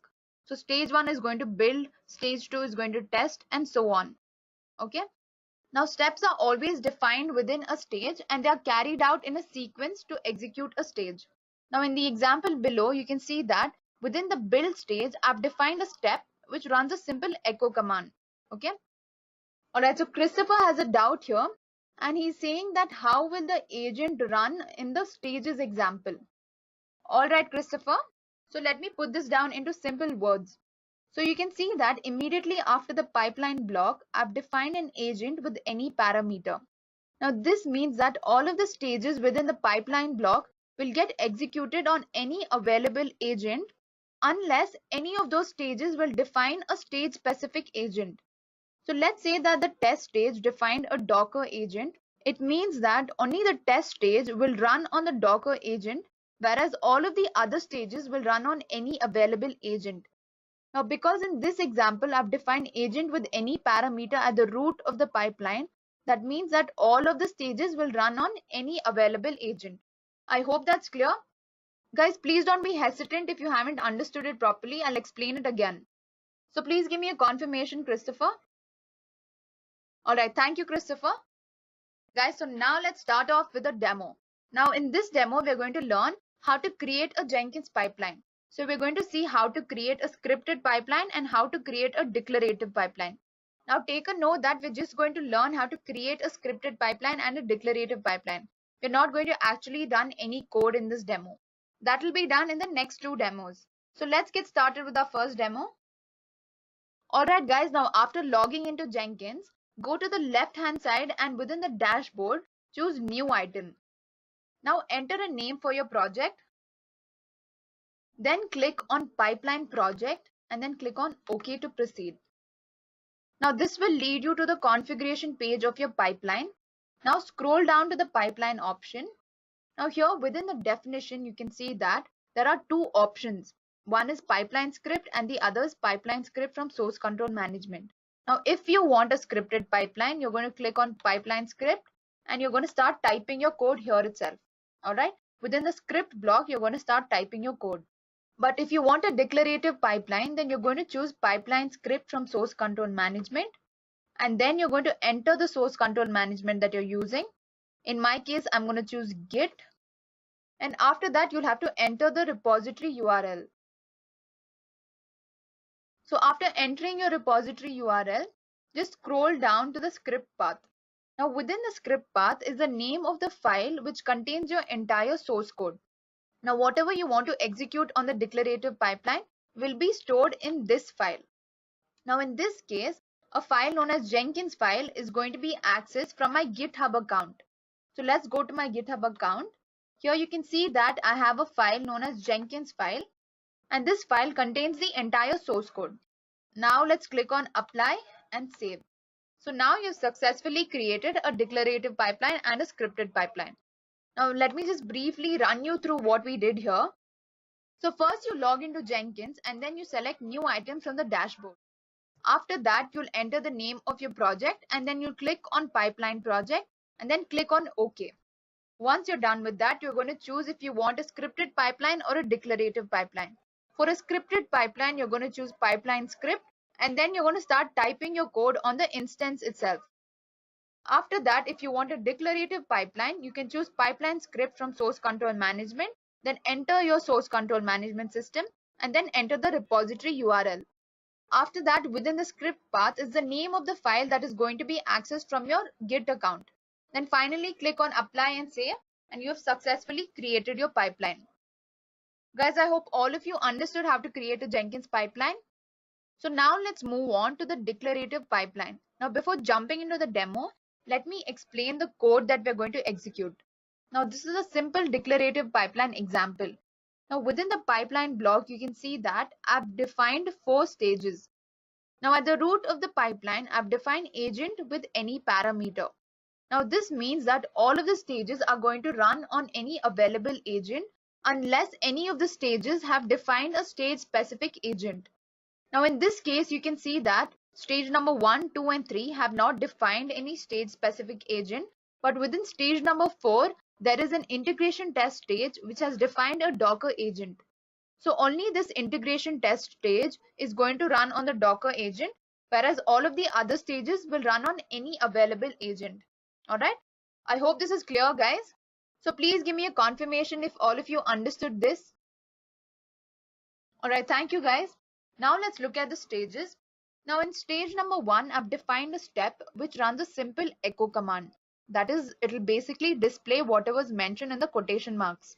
After that, within stage number 2, I've defined an input directive which will pause the pipeline for user input.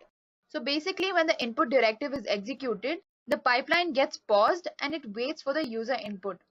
Now after it gets the user input, it will continue execution. Now in this case, the user is asked, do you want to proceed? Now the user will either click on proceed or abort. So if the user clicks on proceed, then the execution is going to continue to stage number 3. Otherwise, the execution is going to stop. Alright. Now let's look at stage number 3. Now within stage number 3, I've defined a when directive with a not tag. Now whenever the conditions within this when directive are met, the next step, which is echo hello, will get executed. Now the not tag is executed whenever the nested conditions within the not loop are false.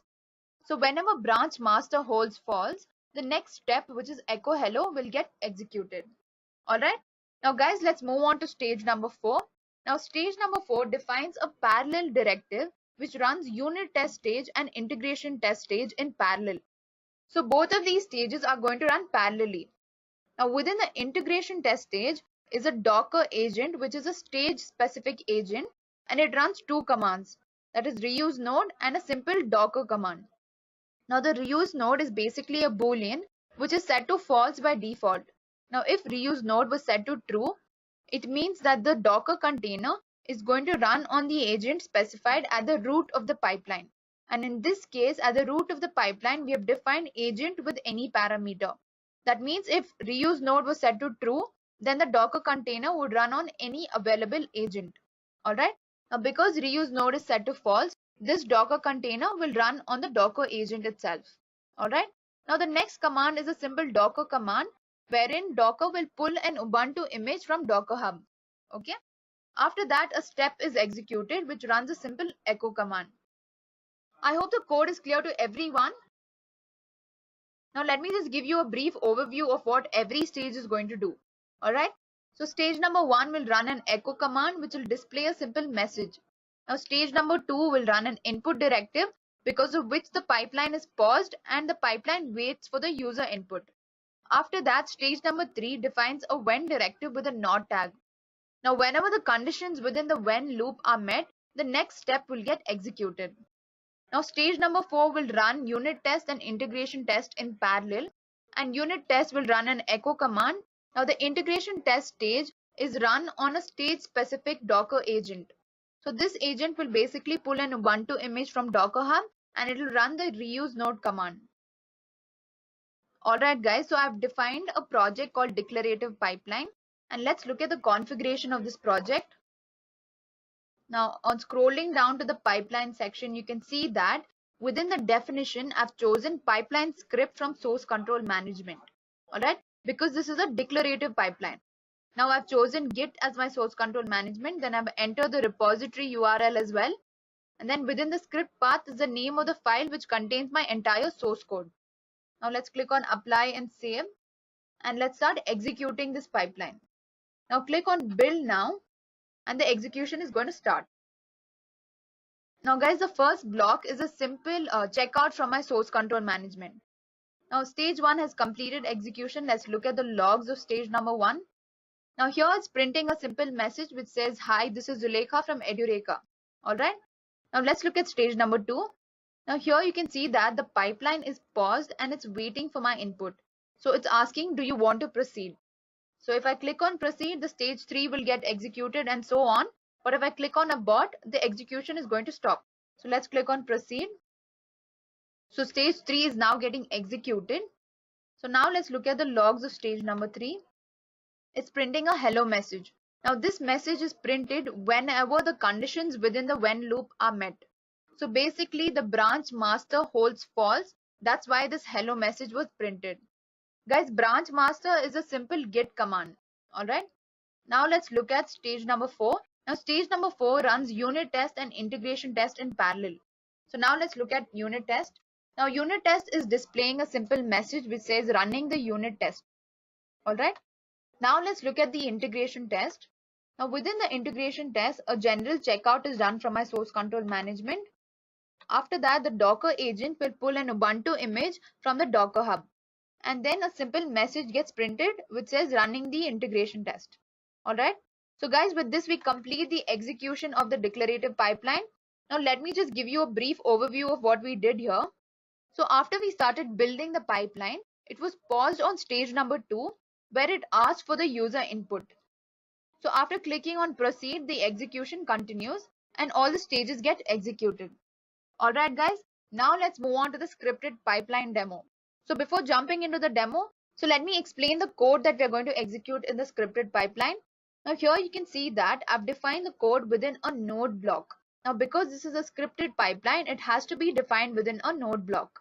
Now within the node block, I've defined a for loop which creates 2 stages, stage number 0 and stage number 1, and both of these stages will print a hello world message.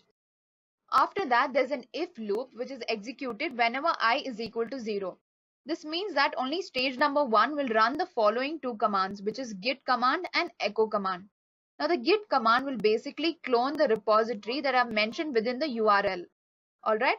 Now after the git command is executed, the echo command gets executed. Now the echo command will simply display the message. After that is the else block.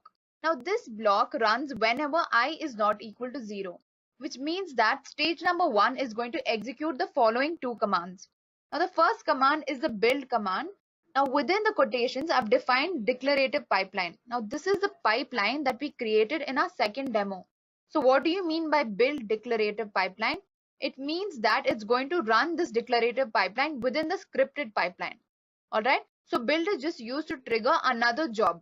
Okay. Next is the echo command which will display a message. Okay guys, I hope all of you understood the code. Now let's move on to the demo. Alright guys, so I've created a scripted pipeline. Let me show you the configuration of this pipeline. Now within the pipeline definition, you can see that I've chosen pipeline script. Now this is because we're developing a scripted pipeline. Okay. Also note that I've typed out the entire code on the user interface itself. Okay. Now let's click on apply and save and let's start building this pipeline. So click on build now. Now guys, make sure that you've opened the declarative pipeline in another tab because we're going to trigger the declarative pipeline through this scripted pipeline. Okay. So stage number 0 finish execution. Let's look at the logs. So it prints a simple hello world message. After that, it clones a Git repository and then it prints another message which says running on stage number 0. Now let's look at stage number 1. Now stage number 1 printed a simple hello world message. After that, it started building the declarative pipeline. Now this is the pipeline that we created in our second demo. Now let's see if that pipeline is executing. Now let's go to the declarative pipeline. Now here you can see that this pipeline is being paused for my input. So let's click on proceed. And once this completes execution, it's going to go back to the scripted pipeline and run the final echo command. Okay. So now let's go back to the scripted pipeline. And here you can see that stage number 1 finish execution. So it finished building the declarative pipeline. And after that, it printed a message which says running on stage number 1. So guys, with this, we finish our scripted pipeline demo as well. Now let me give you a brief overview of what we did here exactly. Now within stage number 0, you can see that we printed a simple hello world message. Then we cloned a Git repository and then we run an echo command. After that, for stage number 1, we printed a hello world message. Then we started building the declarative pipeline here. So once we start building the declarative pipeline, it starts executing it. Now here you can see that the declarative pipeline is paused for my input. So after clicking on proceed, it will complete the execution of the declarative pipeline. Now after that, the stage number 1 will complete execution and it will print a message. Okay. So with this, we finish our scripted pipeline demo.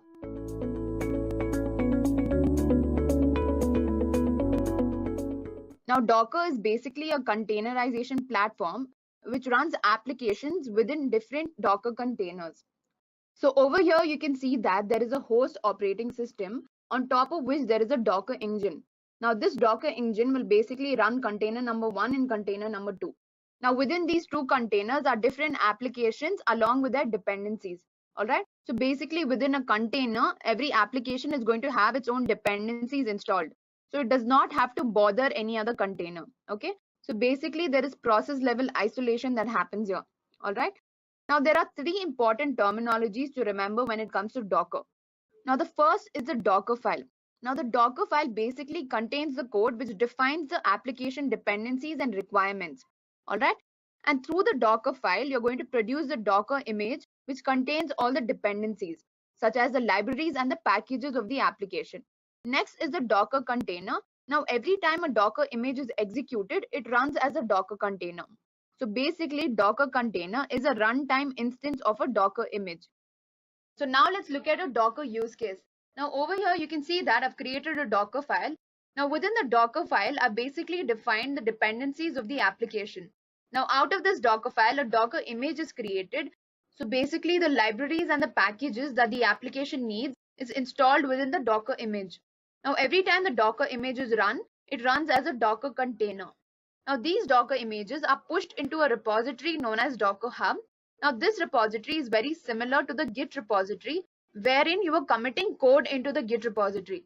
In this case, you're going to commit Docker images into the Docker Hub repository. All right.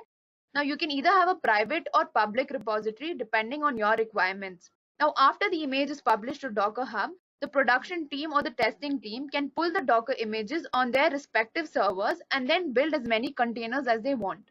All right. Now this ensures that a consistent environment is used throughout the software development cycle. Now let's look at what are microservices. Now guys, I'm going to explain what microservices is because we need to deploy a microservice based application in our demo. Just to take it up a notch, I've implemented microservices. Now first, let's look at the monolithic architecture.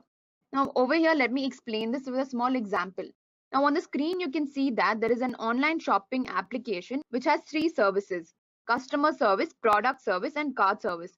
Now these services are defined within the application as a single instance. So when I say single instance, it means that these three servers will share the same resources and databases, which make them dependent on each other. Now, if they share resources, obviously they're dependent on each other, right? Now, you must be wondering what's wrong in this architecture. Now, let's say that the product service stops working because of some problem. Now, because the services are dependent on each other, the customer and the cart service will also stop functioning. So basically, if one service goes down, the entire application is going to go down. All right. Now, when it comes to a microservice application, the structure of the application is defined in such a way that it forms a collection of smaller services or microservices, and each service has its own database and resources. All right. So basically, customer microservice, product microservice, and cart microservice will have their own database and their own resources. And therefore, they're not going to be dependent on each other. All right. So they are basically independent, autonomous microservices. All right. Now let's look at a few advantages of microservices. Now, the first advantage is independent development.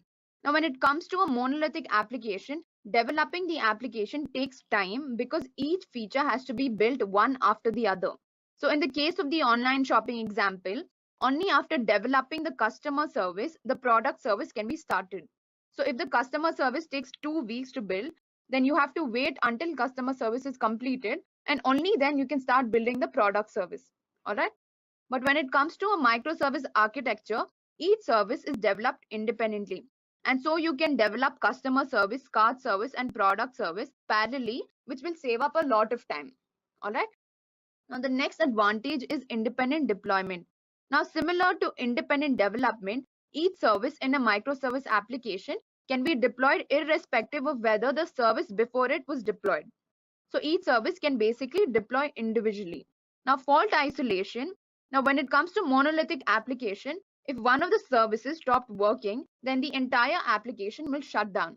But when it comes to a microservice architecture, The services are isolated from each other. So in case any one service shuts down, there will be no effect on any other service.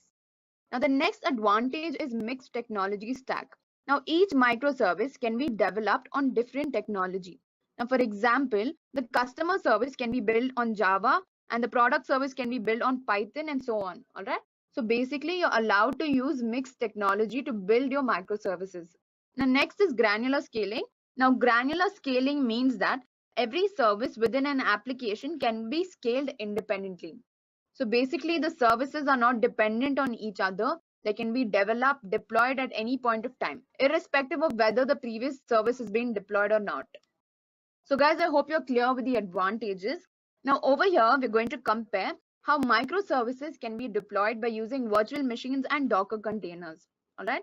Now when it comes to a virtual machine, now let's say that we have a microservice application which has 5 services. Now in order to deploy these 5 services on a virtual machine, we'll need 5 virtual machines. All right.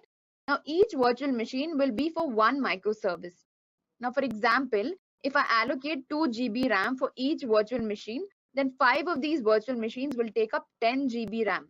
And the microservices may not even require so much of resources.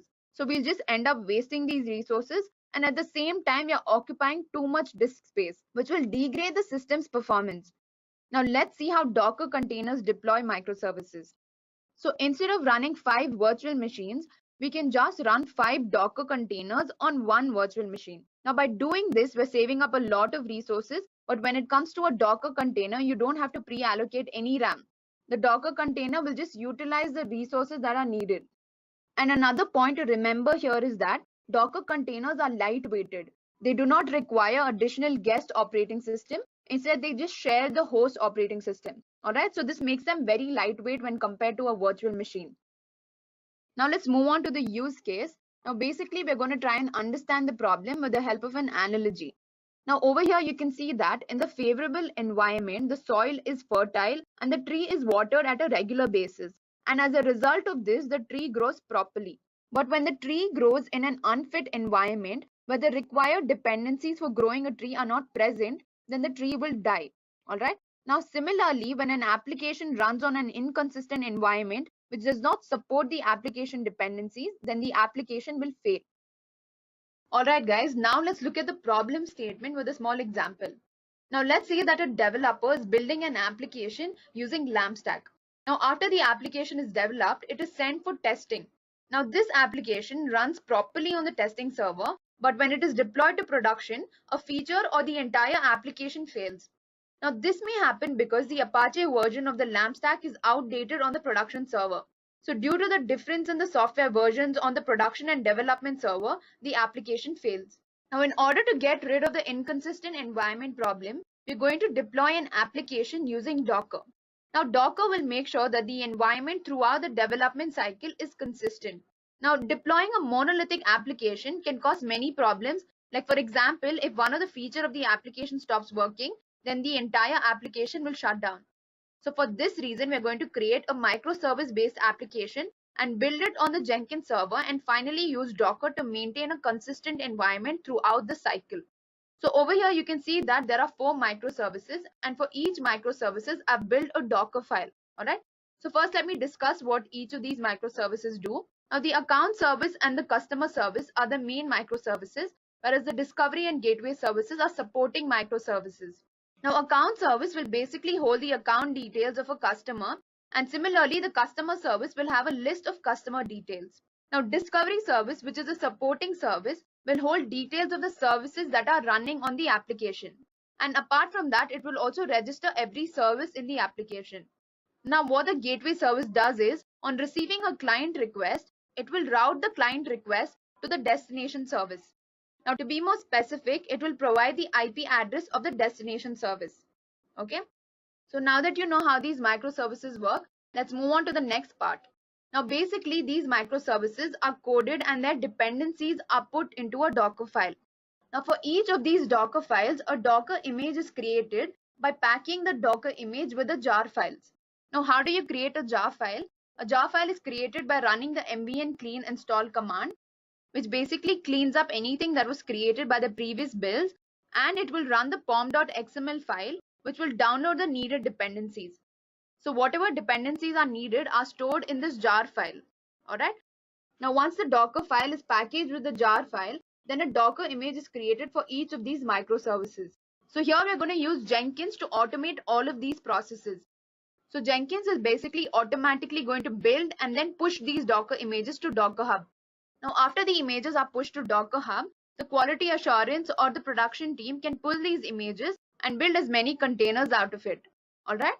So basically over here, we're going to create Docker files for each of these microservices, and then we're going to package these Docker files along with the jar files and create a Docker image for each of these microservices.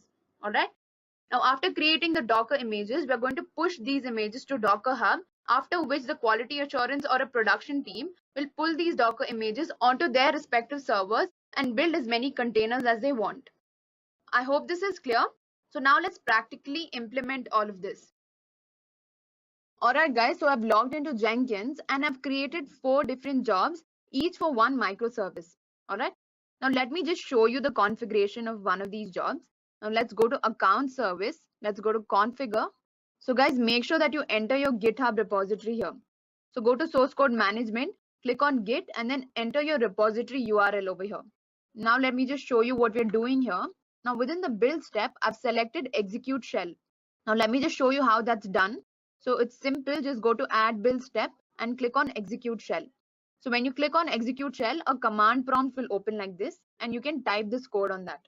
Now what I'm doing here is first I'm changing the directory to account services because I'm running the account service within this job. After that, I'm performing an MV and clean install, which I explained earlier. Now once we're done with that, we're going to build a Docker image and then we're going to push it to your Docker Hub account. Now these are the credentials to my Docker Hub account, where Zulekha is the username of my Docker Hub account and Edureka-demo is a repository that I've created in my Docker Hub account. Then click on apply and save. Now apart from account services, I've built jobs for the other services as well. Now let me just show you customer service also. Let's go to configure. Now within the source code management, like I said earlier, enter your repository URL. After that, go to the build steps. Over here, you can see that I'm changing the directory to customer service. Then I'll perform MV and clean install. So next I'm going to build Docker images. Now over here, customer is basically the tag of the image. So whenever this image is going to get pushed to my Docker Hub, the tag is going to be customer. Alright. Now similarly for account service, the tag was account. Now I've done the same thing for all the other jobs. Alright. Click on apply and save. Now guys, in order to run these 4 jobs as one workflow, I've created a build pipeline. Now this pipeline will basically execute these 4 jobs in one workflow.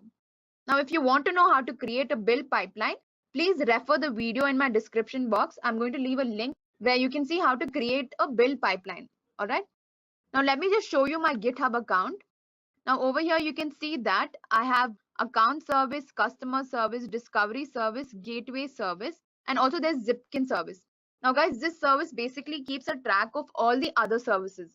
So it's going to keep a track of where the requests are going and how the requests are getting sent from account service to customer service. Now within account service, you can see that I have a Docker file, Jenkins file, and a pom.xml file. Alright guys, now let's start building our application. Just click on run. Now here you can see that account service is getting executed. Now let's individually go to account service first. Let's click on account service. Alright, here you can see that it's building this job. So basically here what we're going to do is we're going to change the directory to account service. After that, we're going to perform an MV and clean install. And then we're going to build an image and push that image to Docker Hub. Alright. So guys, remember to provide your Docker Hub credentials. Now this job has successfully executed. Now after this job has executed, it's going to trigger the next job, which is customer service. Now let's look at the build pipeline. Now over here, this has turned green because account service has completed execution. Now customer service is currently running. So let's look at the build in customer service. So after the account service has completed execution, guys, you can also check the output of account service from here. Scroll down, it says success. Now after account service has finished, let's trigger the customer service. So customer service starts executing now. Now let's individually look at customer service. Now over here, you can see that customer service is building. Now in this job, we're basically going to change the directory to customer service. After that, we're going to perform an mv and clean install command, and then we're going to build and push a Docker image to Docker Hub. All right. So once this is completed, the next job in the pipeline will get executed. Okay.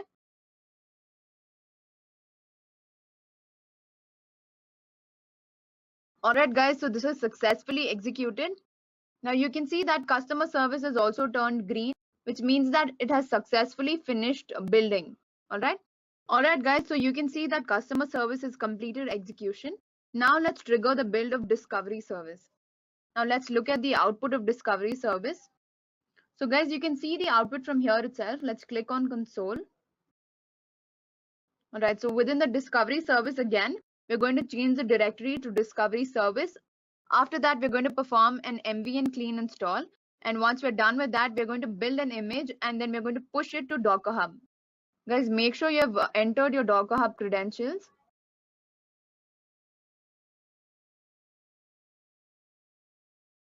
All right, guys, so this is completed execution. You can see that it says success. Now it's triggering the new build, which is gateway service. So here you can see that gateway service has started execution. Let's look at the console output. All right, so similarly in gateway service, first you're going to change the directory to gateway service. After that, you're going to perform an mv and clean install command. And once you're done with that, you're going to build an image and then push it to Docker Hub. So guys, gateway service has successfully completed execution. Now the build pipeline has fully turned green, which means that the entire workflow has completed execution. Now let's go to our Docker Hub account and see if all these images got pushed to Docker Hub. All right. So I'm going to my Docker Hub. Now let's go to the Edureka demo repository. Now over here, you can see that the account, customer, discovery, and gateway services, all of these 4 images are pushed to Docker Hub. All right. So with this, we've come to the end of the demo. Now, after pushing these images to Docker Hub, any quality assurance team or any testing team can pull these images onto their respective servers so they can easily deploy this to production.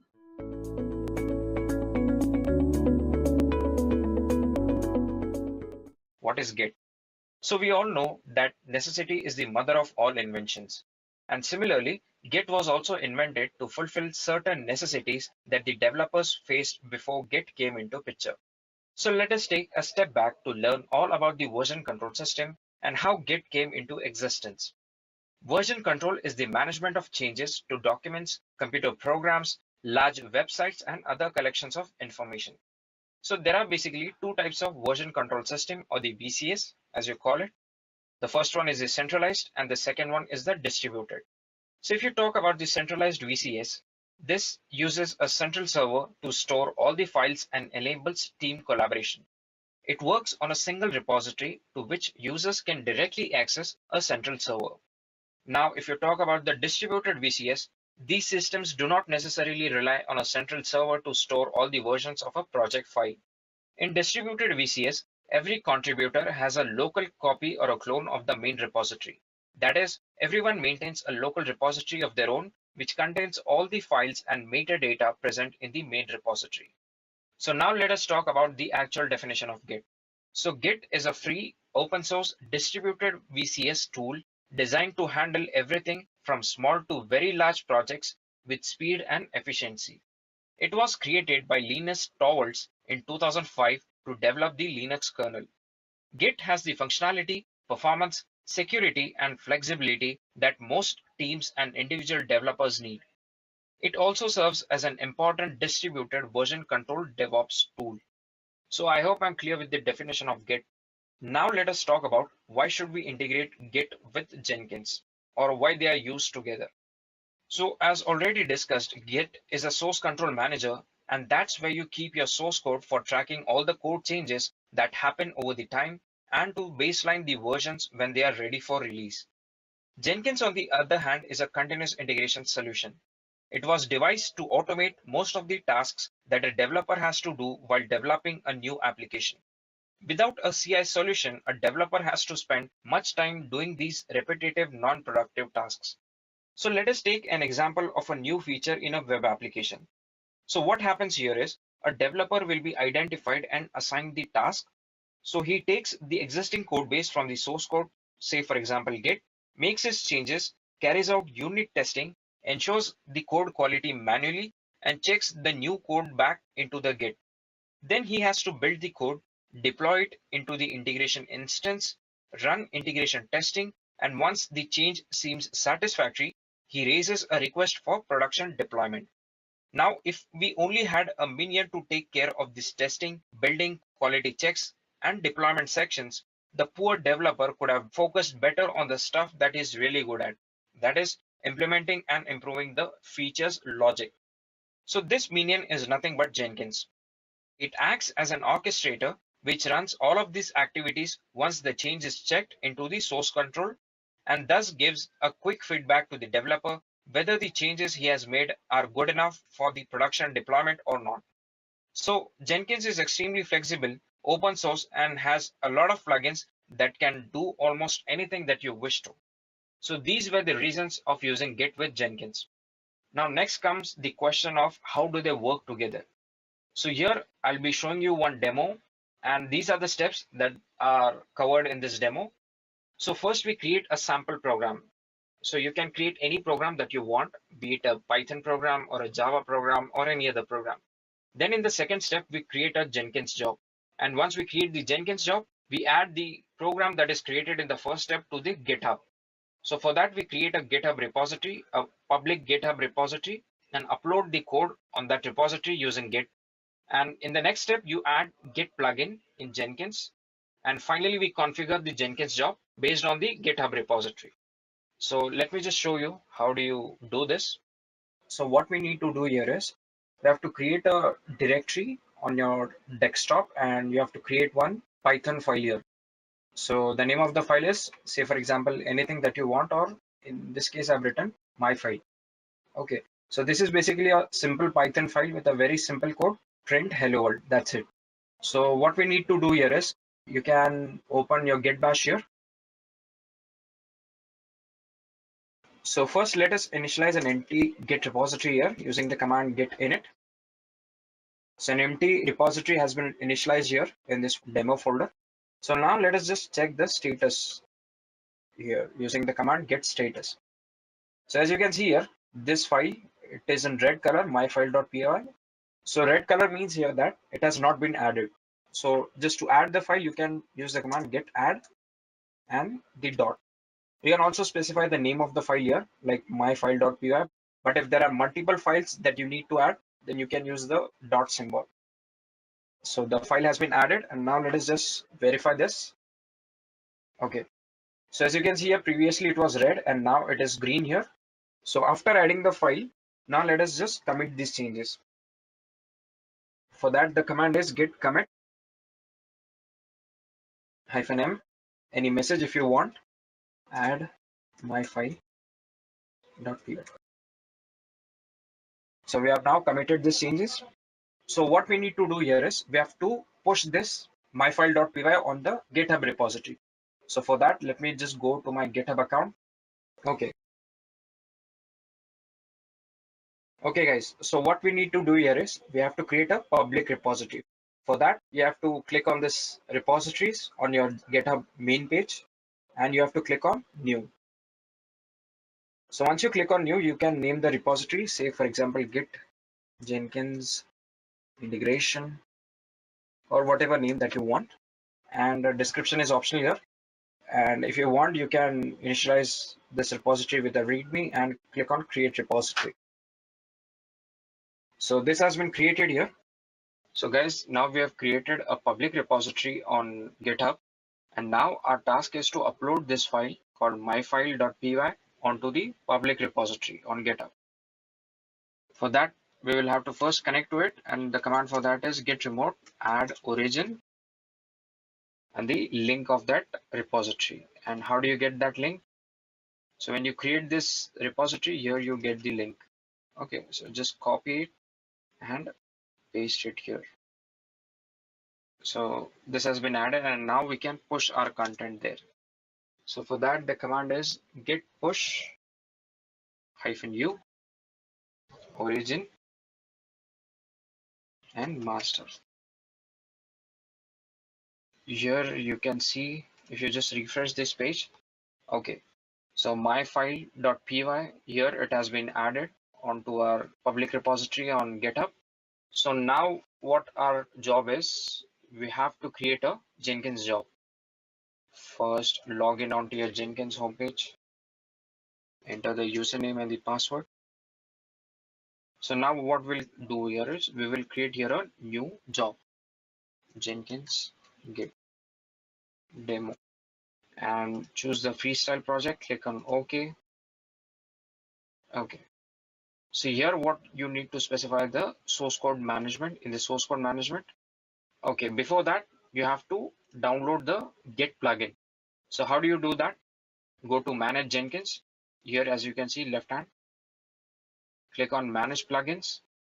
Okay, if you already have Git plugin installed on your Jenkins, you can click on install it here. So if it is already downloaded, yeah, as you can see here on my system, it has already been downloaded. You can find it here. Else, if it is not available, like if it is not installed, you can click on available, search here by typing Git and download it. So this is how you download the Git plugin. And going back to our project, let us just configure this now.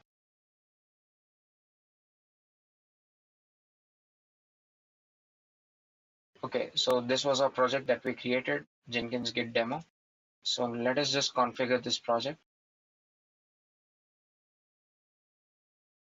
So in the source code management section, here you must click on Git and you enter the Git repository here. Copy this link and you paste it here. Click on apply. It has been added.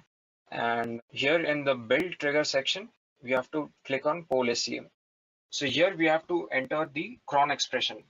Periodic scheduling of Jenkins job is done through poll SCM. So what you need to do here is, in my case, I'm typing here 5 asterisks separated by space. I hope you guys are aware of the cron syntax. So 5 asterisks here mean that our Jenkins job will run every single minute. So every single minute our Jenkins job will check for the source code change. If there is any change, it will run, like it will build the job, it will build the code. This is the meaning of that. Click on apply. Yeah. And now since we have a Python code, so what we'll do here, we will add a build step. Since guys, I'm using here Windows operating system, so I'm clicking on execute Windows batch command. If you are using Linux or Mac OS, you can execute shell script. Okay, so click on here. So since I have a Python code there, so I will type Python, like the command to run the Python file, myfile.py. Okay, fair enough. Click on apply, save. So now we will build this project. Okay, as you can see here, our build was successful. So this was the hello world thing that we had written in our program, and here it shows success. Okay, so now what we will try to do is we will do some changes there in the my file. We will add a few lines and then we will see what happens. Control C. Say for example, hello world. Now we will say how are you. Save it. Okay, so now we have to push these changes onto the public repository of GitHub. So we will do that through Git. So now let us check the status first. Okay, so modified. As you can see here, the file has been modified and that has been shown here. So for that, we will first add. Now let us check the status. So now we will commit this file. Some message if you want, modified my file.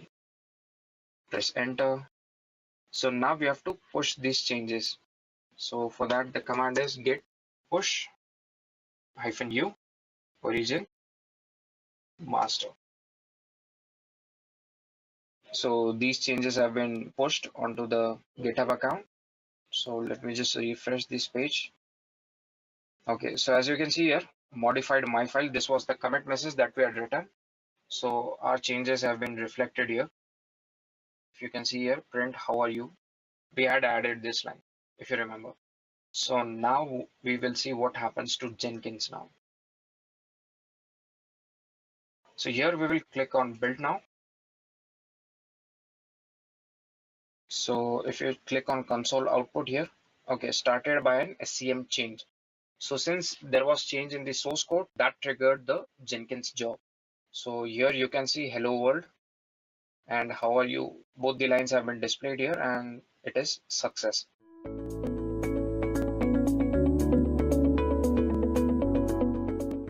Selenium is basically an open source tool which automates web browser tests. All right, and it's probably the best and it's the most popular tool and it's widely adopted for automating test scripts, and because of that reason it has found its place in the DevOps lifecycle. And there are three important reasons why Selenium is the best among other automation testing tools, and those three reasons are its programming language support, its web browser support, and its operating system support. So when it comes to programming language support, you can write Selenium scripts in all of these popular languages like Java, Python, Perl, Ruby, C#, or even PHP. And when it comes to web browser support, you can perform cross-browser testing. Now, cross-browser testing is the act of performing tests in different web browsers, right? So you can perform tests on Chrome, Firefox, Internet Explorer, and Safari. You have comfort in that way. And most of all, Selenium can also be used on all of these operating system platforms like Windows or Mac or Linux. So yeah, that's the biggest benefit, right? So you have three important advantages. It has programming language support across all these languages. You have web browser support and also operating system support across all these platforms. So these are the three main reasons why it stands out as an automation testing tool and why it's the best among all the other automation testing tools. So what I'm going to show next is I'm going to talk about the DevOps tool that we are going to use to achieve continuous testing, right? And that's where Selenium fits. So today's session is about continuous testing, and Selenium's role in DevOps lifecycle is right here, testing. So this is a no-brainer. Everyone would know that Selenium fits in the continuous testing phase. But what you people might not know is that we have to use tools like TestNG and Jenkins along with Selenium to achieve continuous testing. The continuous testing phase involves these three tools, right? So we use Selenium for creating our test cases and to get detailed reports of those test cases, whether they've passed or failed and how long it took to execute that test. All those details would be obtained with the help of TestNG. So TestNG is a framework which can be used along with Selenium to perform automated testing. And to perform continuous testing, we use Jenkins. So Jenkins is basically going to automatically schedule your tests, and it's going to run those tests, and if any of those test cases fail, then it's going to send you email notifications. So that is the role of Jenkins, right? So automation testing is achieved with the help of Selenium and TestNG, but the very act of continuous testing can be achieved only when Jenkins is involved, and that's the power of Jenkins, and that's why it's one of the best DevOps tools out there, and it's also one of my favorite DevOps tools. So yeah, that's about this slide. Now moving on, we have now reached the main topic for today. That is how Selenium, TestNG, and Jenkins work in harmony to get continuous testing up and running in your DevOps lifecycle, right? So to achieve continuous testing, we have 5 different steps, and the first step would be to create a test case with Selenium on your IDE. Okay. Now what I've done is I've used Eclipse IDE because that's again my favorite, and it's one of the best tools there. But yeah, you can create the same on either NetBeans IDE or IntelliJ, or yeah, we have a number of them like Microsoft Visual Studio. You can create a test case on any of them, and once you've created your test cases, you have to convert them into a testng.xml file. Okay. The reason you're converting them into a testng XML file is so that you can execute multiple test cases at the same time, and also so that you can execute those XML files through Jenkins, because you cannot ask Jenkins to instantiate an instance of Eclipse and then run your program through Eclipse, right? So Jenkins does not work that way. So Jenkins, what it's going to do, when you have the files, it's going to execute those files with the help of your command prompt, right? So that's what Jenkins does, and that's why you have to create an XML file which is executable. And if you want to create an XML file that is executable, we have to create a Windows batch file. Now, I'm pretty sure that you guys all know Windows batch file. But if there's anyone that doesn't know Windows batch file, it's a simple executable file which can have a set of commands that which you usually feed to your command prompt. Suppose there are a set of commands that you type in your command prompt to achieve certain operations. Then those set of commands can be specified as a list in your Windows batch file, and when you just execute the Windows batch file or you double click on the Windows batch file, those set of commands will be automatically executed in the command prompt. So that's the role of a Windows batch file. And when we have this XML file, which would have all the test cases, and when it has all the details of which test cases needs to be executed, you can straight away achieve test automation, and that test automation can be achieved with the help of Jenkins. So that's where we are going to step number 4. Okay, now this is where Jenkins comes into the picture, and you can build Jenkins jobs by executing those batch files. And the best part about Jenkins and the very act of continuous testing is step number 5, where you can schedule jobs to be built at certain times during the day, and also you can configure those email notifications whenever any test case passes or any test case fails. Well, actually, you get email notifications only when your test case fails, right? But if once your test case fails, and the first time when your test case is back running, that time you will get a notification saying your test case that your build is again successful. So mainly it's basically the email notification is used to let you know that your test case has failed and there's a major bug or a major flaw in your code.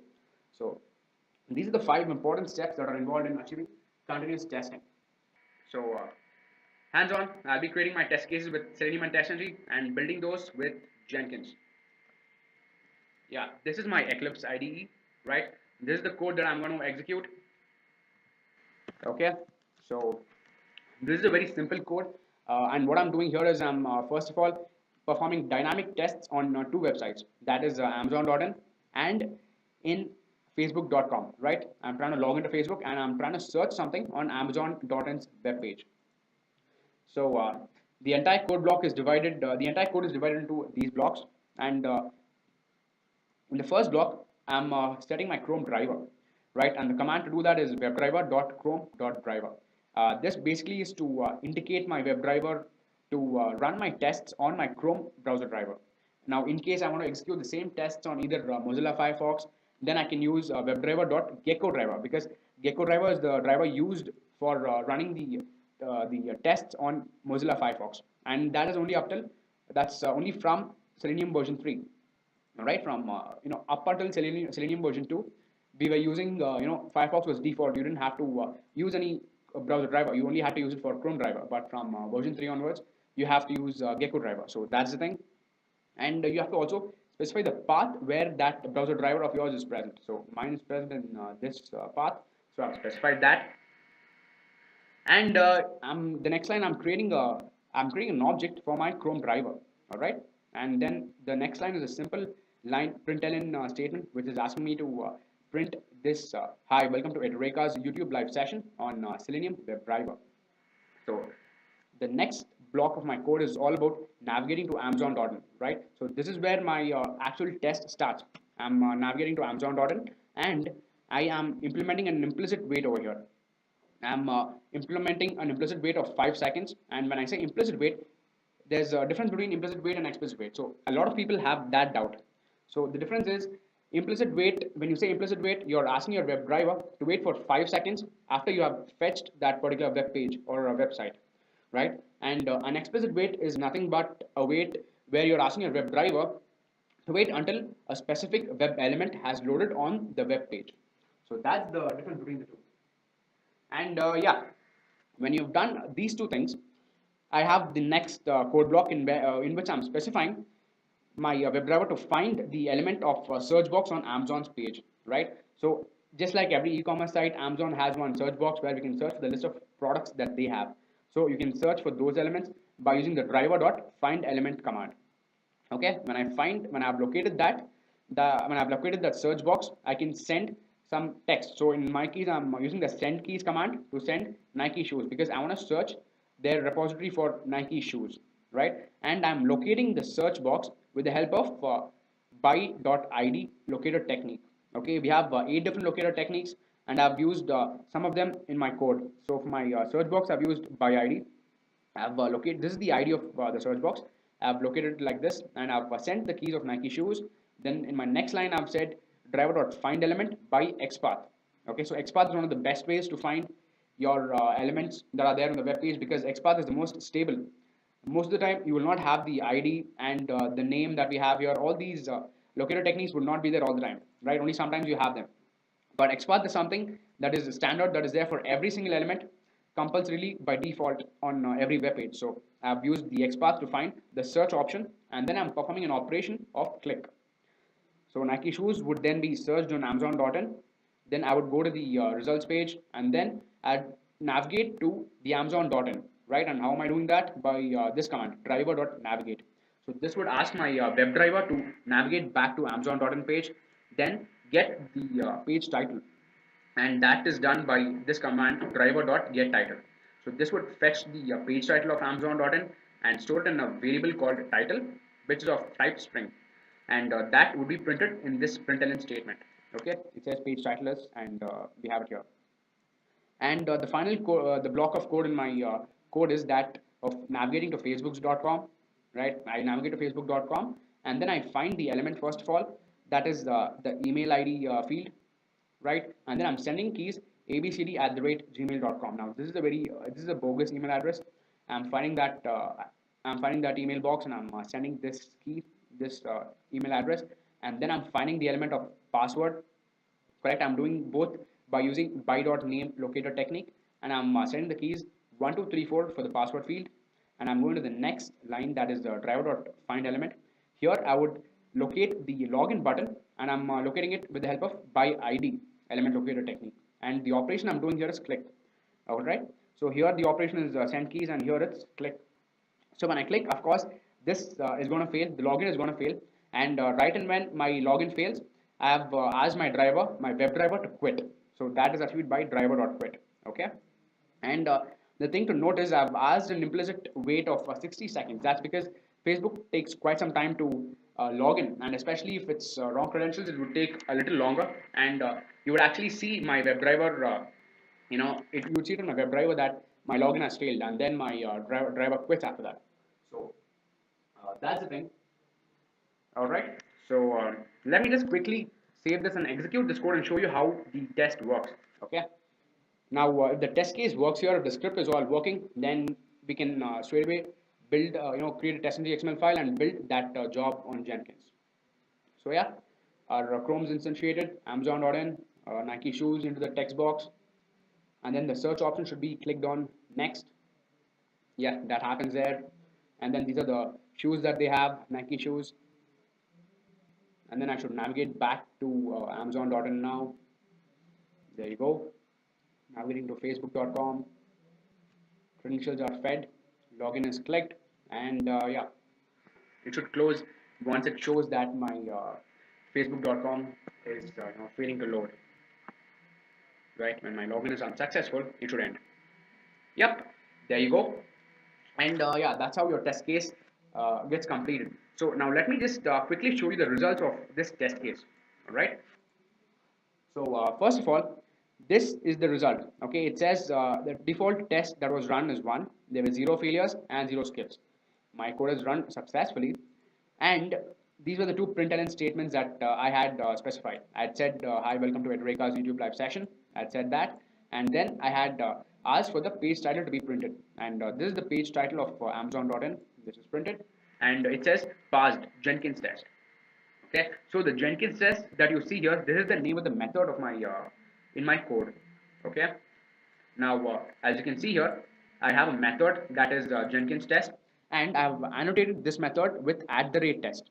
Now whenever you annotate your method with this method or any method with @test, it would indirectly convert it into a test.ng test.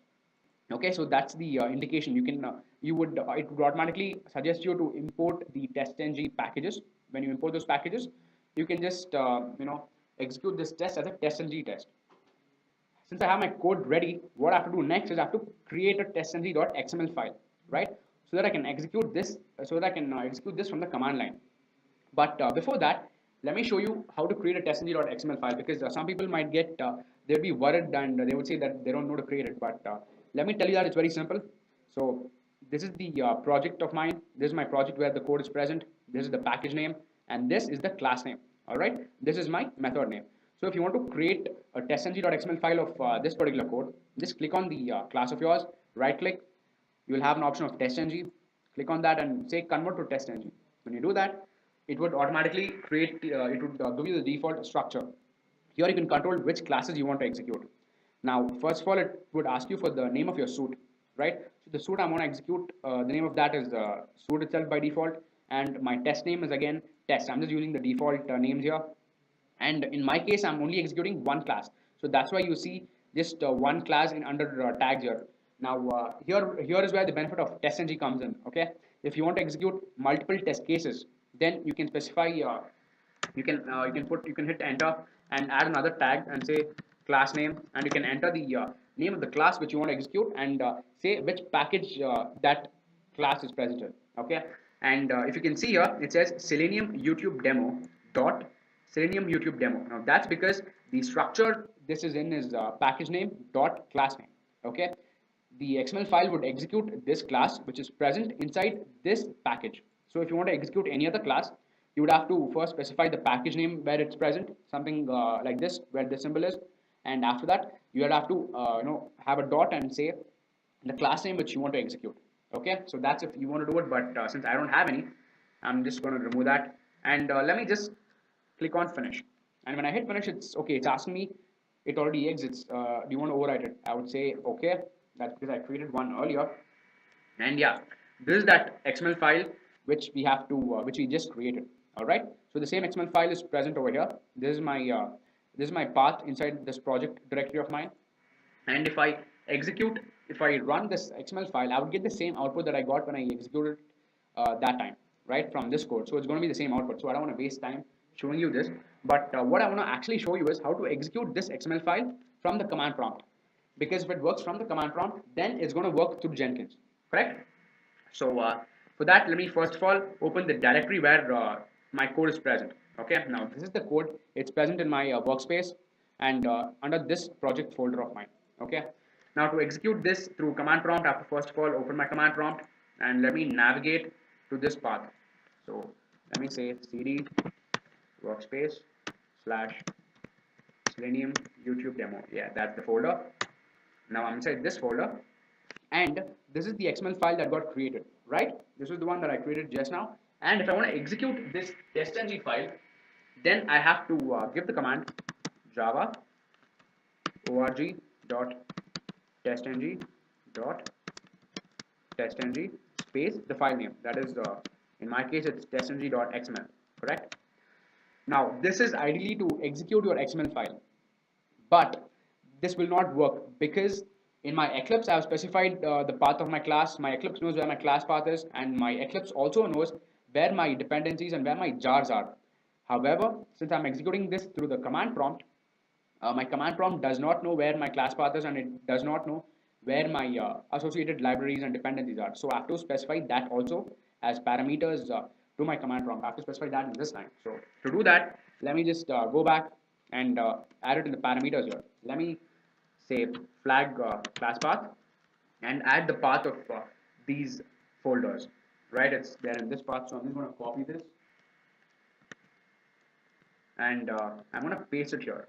Okay, and I'm going to paste it here, say slash and put bin, put a semicolon. I'm going to paste the same path again. I'm going to say lib, and I'm going to say colon, and this time I'm going to say asterisk. One thing that you got to note is in the command you can see that this is the XML file that needs to be executed, and this is the syntax to execute that command, org.testng.testng. Do note that in the syntax, the testng over here has T in capital and even ng in capitals. All right. So note the syntax, and along with the code, along with my Java command, I've specified the class path of where my class path is. Right. My class is present inside the bin folder. Correct. So always your class path will be present inside the bin folder by default. So if you go to bin, this is the package name, and my class is present over here. So I've specified that in my command, and I've also specified the path to lib. Now in my lib, I have all the associated jars and dependencies. All these are present over here. So I've specified the list of these jars, and I've said that they are in the lib folder. Okay, now there's an asterisk that has to come here, right? Yeah. So the reason I've given asterisk here is because after lib, the reason I've given asterisk is because there are multiple jar files in this folder, correct? It's not just one jar file. Now, since there are multiple, we have given asterisk, and yeah, that's the rule and that's the command. So, anyways, let me hit enter and show you that this is how the XML file will be executed from your command prompt. You can see that the same set of executions steps are being executed, and the same web browser is opening, right? We are at Amazon.in, Nike shoes, and yeah, the same thing is going to happen. But I don't want to waste time waste your precious time by showing you this. Instead, what I can do is I can straight away just show you the result later, and I can in fact show you how it works through Jenkins, right? I can show this build through Jenkins, because at the end of the day, that's the prize, right? That's what we want to achieve: continuous testing, right? So this is going to anyways end now, so I'm going to minimize this browser driver. Yeah, and you can also see that the same parameters are here, right? The same results, the println statements that have been that I had specified, they have been executed. They are visible here, and it also says the total number of tests run in web1, 0 failures, the same output that we got in Eclipse. So we've got the same thing over here. So that's good news. Now, now that our command is executing successfully through the command prompt, what we need to do is we need to create a Windows batch file, correct? And once we create a Windows batch file, we can straight away get it to be executed through Jenkins. So I'm just going to go back to the directory here, and I'm going to create the Windows batch file over here. Now the command is again present over here. I've written it already just to save time, some time, and you can see that it's the same command that I executed on the command prompt. Okay, but there's a small difference here. The only difference is that I have not specified the path, correct? The path that was supposed to be here, I have not specified that. That's because the batch file is going to be present in this directory itself. And yeah, my command prompt does not need to look anywhere else, and it can just straight away execute the batch file from this window. So that's the thing.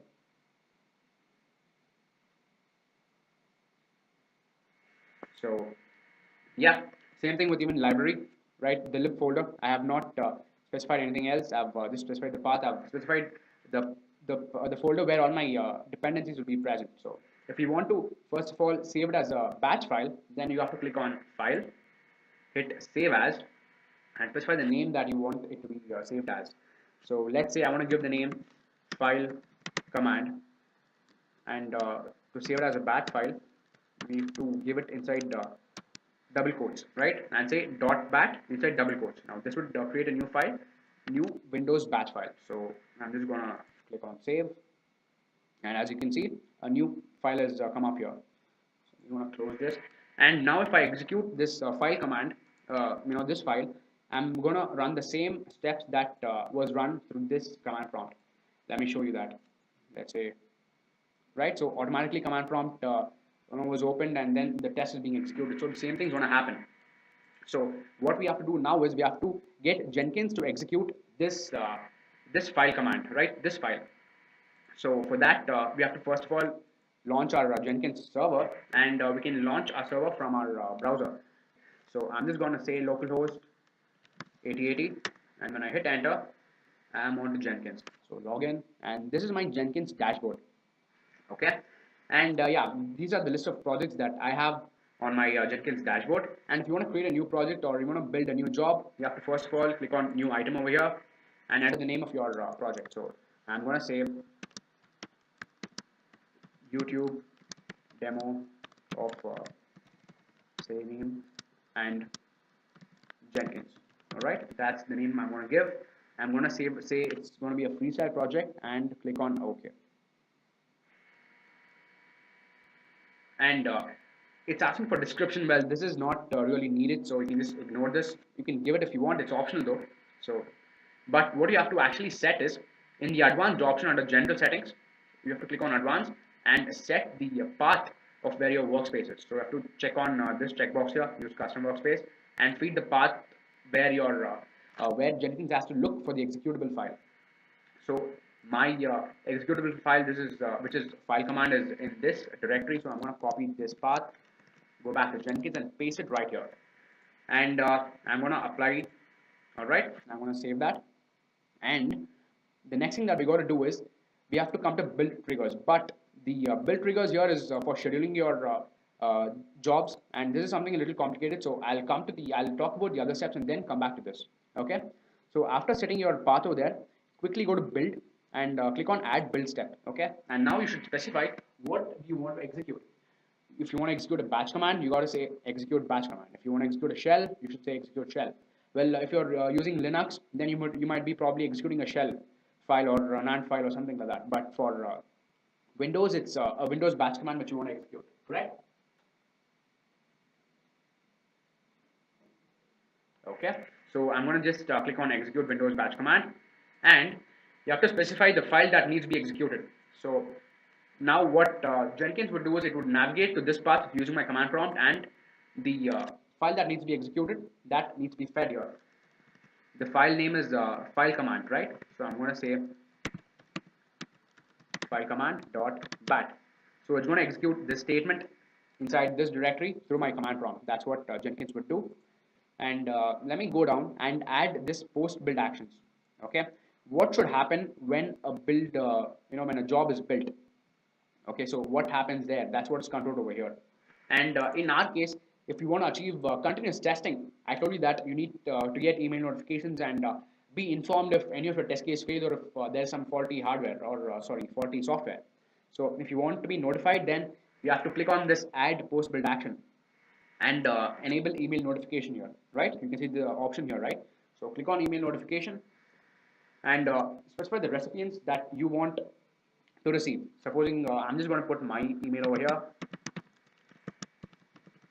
So I'm going to say apply, and I'm going to save these settings.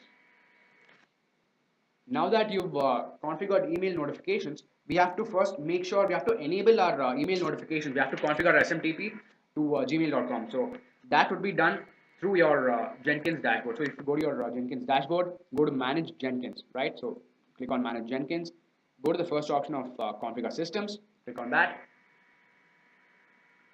And when you're inside this, you need to scroll down right to the bottom. All right.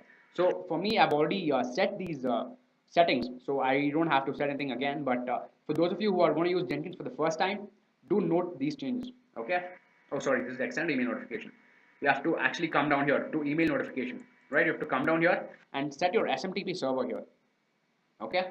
So SMTP basically stands for Simple Mail Transfer Protocol, and if you want to enable the mail transfer protocol from Jenkins, you have to specify the server here in this format. If you're going to use Gmail, then you got to say smtp.gmail.com, and similarly for any other email service, you got to specify that in this format. Okay, and when you specify that, you have to click on Advanced, and you have to check this checkbox of Use SMTP authentication. So by default, it would not be checked, and these would not come up initially. So the moment you check on this, the username and password would come up, and you have to enter the credentials of this user, right, of this instance. Whatever the email ID and password was, you have to enter that over here, and click on use SSL. And finally, you have to enter the SMTP port number that it's hosted on. So by default, it's 465. Well, that's what I've given, but you can also look it up on Google, and there's actually another port on which SMTP runs. So there are two ports. This is 465. If you want to run it on 465, well and good. If you don't want to, then you can just look up on Google and find which is the other port that you want to run it on, and specify that here. And then you have to specify the reply to address. Okay. Now, if you don't want people to reply to the email notification that that we receive from Jenkins, then you can just say no-reply@gmail.com. Otherwise, you can just put in the email address you want the reply to go to from the email notification. So you can specify that here. And the character set here, it's it's predefined as UTF-8, so you don't need to worry about this. So if you want to test the email, then you can just click on this test configuration, and you can check the mail that you can just add the email address you want the test email to go to. So I'm going to add my own email address over here, and I'm going to click on test configuration. Now let's see what it says. Okay, it says email was sent successfully. So I'm just going to quickly go to my email address. I'm going to, yeah, so this is the email that is sent to me, right? This is the test email number 3 from Jenkins. So this shows that my test email is successful, and this is also indication that my email notification would run successfully. Okay, now this is the confirmation. So it's highly important that you will test once before you are rest assured that you will get email notification. So once you've done this, you just need to save the changes. Okay, and then go back to your project. So this is my project, right? And what's the next thing that you want to do? I will definitely click build now, but there is one more step that is there that we need to do to achieve continuous testing, in complete. So without that one step, we cannot do justice to that tag of continuous testing. When you click on build now, obviously the build is scheduled here and it's running. So you can just click on this build number 1 to see what's the status. Right, this is the build status, and you can check the console output to see what's happening, whether it's getting executed successfully or not.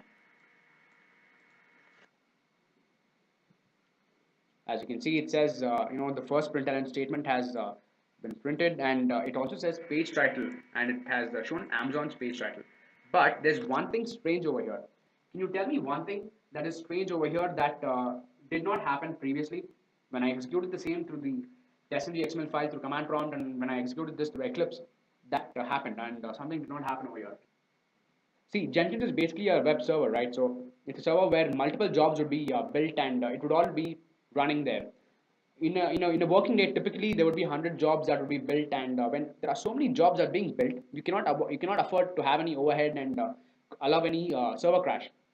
So to avoid all these things, we just use a headless server, correct? We use a headless server. We have something called as HTML unit driver for that. So that's one thing. If you want to achieve headless server via your Eclipse or via your command prompt, you can use HTML unit driver. But otherwise, you can just use one of the Chrome drivers or Firefox drivers. And similarly, if you want to execute through Jenkins, by default you don't get the GUI, correct? So the browser doesn't pop up. That's because of this very reason, that it's headless, and to avoid any overhead on the web server of Jenkins, because it would cause server crashes. But yeah, that's the thing. Let's see how we can schedule test cases using Jenkins. Okay, now for that we have to again go to our project and go to configure.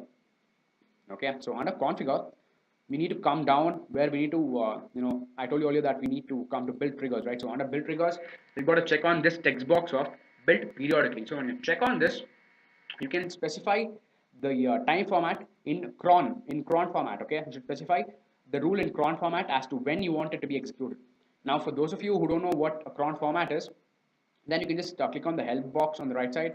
When you click on that, you can learn the format it comes in, right? The rule is basically in this way. So you have 5 different parameters. The first one specifying the minute, the second specifying the hour of the day, the third one specifying the day of the month, the fourth specifying the month, and the final one specifying the day of the week.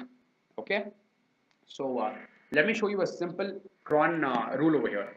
So the cron rule that I'm going to use is something like star star star star.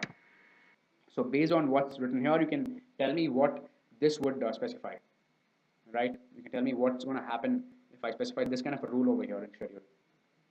Asterisk basically means every or anything or everything. So that's what it means, or all. So that's what is the actual definition. And in our case, it basically indicates to execute to build the job at every minute of every hour of every day in the month, and every month, and every single day of the week. So we have complete flexibility over here. So we can choose when we want to schedule this for. So you can do it this way. You can give this kind of rule, or if you want to see, typically how it happens in organizations, especially in mine, is that once before the working day, once before our working hours start, we have one job built, right? And we'll get the reports. I mean, we shouldn't get any reports. If we get any report, then it means that we're in trouble. So we get we basically build one job in the beginning of the day, and one job towards the end, at the end of the working hours, right? So once at 9:30 in the morning, and once at 7:30 in the evening. So We do something like that, and you can set some rule like that. So in our case, if you want to set something for say right now it's 6:15, right? So if you want to set something for say 6:17 or 6:18, then we can do that by specifying the hour and minutes here. So the minute is going to be 6:17, and if I want to run it for 6 p.m., then I should probably enter 18. Now that is because this is going to be in hours format. You cannot specify AM or PM, so that's why you should specify in hours what you want to execute this at. So let me just quickly save this and verify. Okay, so around 5 seconds after 6:17, we've got our build scheduled, and if I just click on this, you can see that the build is happening, and if I go to console output, you can see that the same set of operations are happening and the same test case is being executed, bar the GUI, correct? So it's in a headless format. So that's what this is, and yeah, you'll get a similar output. But yeah, this is how you build and this is how you schedule jobs to Jenkins, and this is how you make things easier. So what Jenkins does is it's brought complete automation to execution of test cases, and it has removed the manual effort of a person to manually sit till the entire test case gets over, or to manually click the test case to begin to run and do it at different times during the day. So it's a really good tool, right? So it's one of my favorite DevOps tools. Jenkins is really good, and there's so much more about Jenkins. There we are. But there's one more thing that I want to show you, and that is of email notification, correct? I did not show you that. You did not get an email notification so far because none of my builds failed, right? All my jobs got built successfully. So if I want an email notification, I have to manually fail one of my scripts. So I'm just going to go back to my Eclipse, go to my code, and let me comment one of the lines. So I'm just going to hide this line. Okay, I'm going to comment this. I'm going to save this, and again go back to Jenkins and execute this job, right? Build this job again. I want to say build now, and when you say build now, this job is started, right? And yeah, it's already failed. So you can see the color, right? It's red in color and it says failed. So if you go to console output, you can see that the total tests that were run were 1, and there was 1 failure, 0 skips, and the error was execution of the Windows batch command was marked as a failure, and the email was sent to my email address. So let me just quickly go to my email address and show you that. I'll show you the kind of email that we got. Okay, yes, build failed in Jenkins, YouTube demo of Jenkins and of Selenium and Jenkins number 3. And if you go here, you'll also get details of where you can see what the errors are. So if you click on this link, you will again go back to Jenkins host. You will see that this is the build number 3, and you can go here and see what was the command that failed, right? Where the problem was, all these things.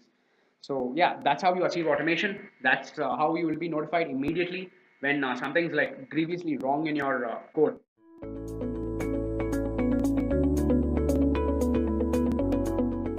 What is Jenkins X?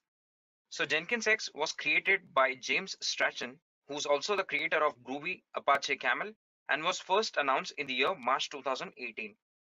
It is designed from the ground up to be a cloud-native, Kubernetes-only application that not only supports CI/CD, but also makes working with Kubernetes as simple as possible.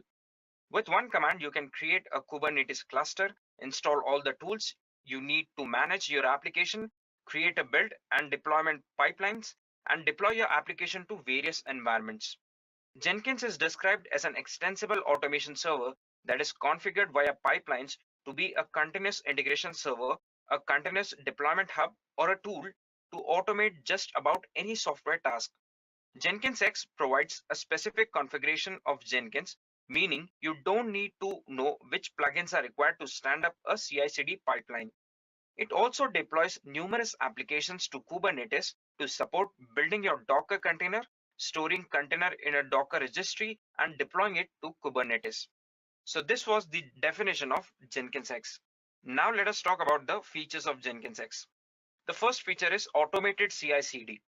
Jenkins X offers a sleek JX command line tool which allows Jenkins X to be installed inside an existing or a new Kubernetes cluster, import projects, and bootstrap new applications. Additionally, Jenkins X creates pipelines for the project automatically. The next feature is environment promotion via GitOps. Jenkins X allows for the creation of different virtual environments for the development, staging, and production using Kubernetes namespaces. Every environment gets a specific configuration list of version applications and configurations stored in the Git repository. You can automatically promote new versions of applications between these environments if you follow the GitOps practices. Moreover, you can also promote code from one environment to the another manually and change or configure new environments as needed. The third feature is the extensions. It is quite possible to create extensions to Jenkins X. An extension is nothing but a code that runs at a specific time in the CI/CD process. You can also provide code through an extension that runs when the extension is installed, uninstalled, as well as before and after each pipeline. The next feature is the serverless Jenkins. Instead of running the Jenkins web application, which continuously consumes a lot of CPU and memory resources, you can run Jenkins only when you need it. During the past year, Jenkins community has created a version of Jenkins that can run classic Jenkins pipelines via the command line with the configuration defined by the code instead of the usual HTML forms. And the last feature that we are going to discuss is the preview environments. Though the preview environment can be created manually, Jenkins X automatically creates preview environments for each pull request. This provides a chance to see the effect of changes before merging them. Also, Jenkins X adds a comment to the pull request with the link for the preview for the team members. So these were the features of Jenkins X. Now let us talk about the working of Jenkins X. So as you can see the diagram on the screen, so this is the overall architecture of Jenkins. What happens here is the developer commits and pushes the changes to the project's Git repository. Jenkins X is notified and runs the project's pipeline in a Docker image. This includes the project's language and the supporting frameworks. In the next step, the project pipeline builds, tests, and pushes the project's Helm chart to Chart Museum and its Docker image to the registry. Next, the project pipeline creates a PR with the changes needed to add the project to the staging environment. Then Jenkins X automatically merges the PR to the master. Jenkins X is notified and runs the staging pipeline. And in the final step, the staging pipeline runs Helm, which deploys the environment, pulling Helm charts from the chart museum and Docker images from the Docker registry. Kubernetes creates the project's resources, typically a pod, service, and ingress. So this was the overall working of Jenkins X. Now let us talk about the installation of Jenkins X. So in this session, I'm going to talk about installing Jenkins X on Windows as well as Linux platform. So if you talk about the installation on Windows, here the prerequisite is that you need Docker and Kubernetes installed on your system. So once you have the prerequisites completed, what you can do is you can right click on the menu and start the command prompt and run the following commands as an admin. So as you can see here, at the shell prompt, execute a PowerShell.exe command to download and install the Choco binary and set the installation path so that the binary can be executed. When you open the PowerShell, you have to execute this command here, as you can see. Once you run this command, you need to install Jenkins X using the Chocolate package, which is a third-party application. So the command for that is choco install Jenkins X. And you can update to the latest version of Jenkins X using the Chocolate by the command choco upgrade Jenkins X. So if you're using Scoop, then there's this command called Scoop install Jenkins X or JX. And to upgrade the JX binary, you need to run the command scoop update JX. So these were the simple steps that you need to follow for installing Jenkins X on Windows. And if you talk about Linux operating system, these are the steps that you need to follow. So first, you need to download the JX binary archive using the command. This is the command. You need to run this command in the command prompt or the terminal of the Linux operating system. And if you don't have the JQ installed on your Linux OS, then you can run this command. As you can see here, this is the first step. In the second step, you install the JX binary by moving it to a location in your executable path using the command sudo mv jx user local bin. So this is the second step. And with this step, your Jenkins X installation is almost complete. And just to verify whether Jenkins X has been installed on your system, what you can do is you can run this command, which is the third step, jx space hyphen version. So if you run this command, you'll be able to see the latest version of Jenkins.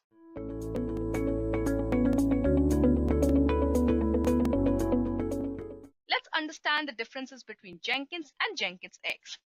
Now, talking about the differences between Jenkins and Jenkins X, let me tell you that Jenkins takes an unopinionated view, whereas Jenkins X takes an opinionated view and is used to work better with containerization and orchestration tools like Docker or Kubernetes.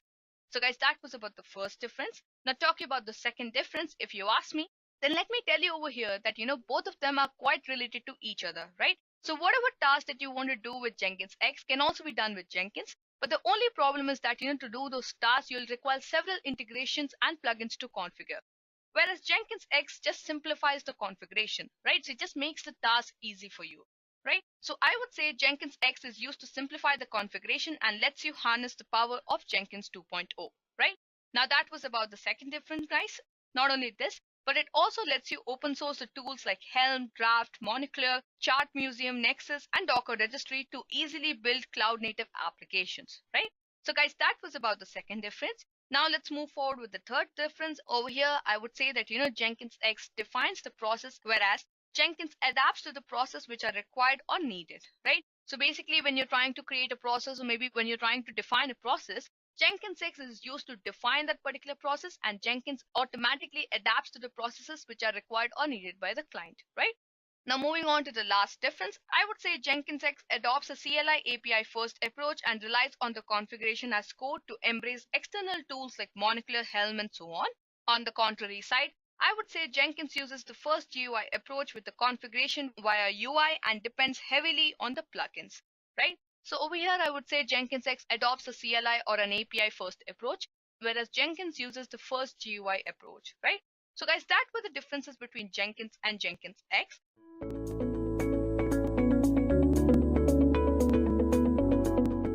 Maintain and use Jenkins. Objectives would be to understand how to maintain Jenkins, what are the do's and don'ts of Jenkins. Also, we can say what are the best practices in Jenkins.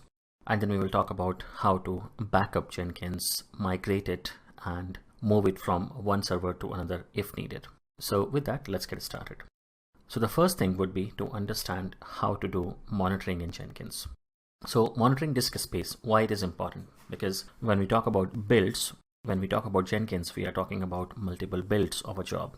And each build takes some space. And over the period of time, it grows and grows and grows. And it might be possible that it makes your Jenkins server very slow. And it is very important, therefore, to maintain and, do log rotation and make sure that you remove the old and unnecessary builds from the Jenkins master.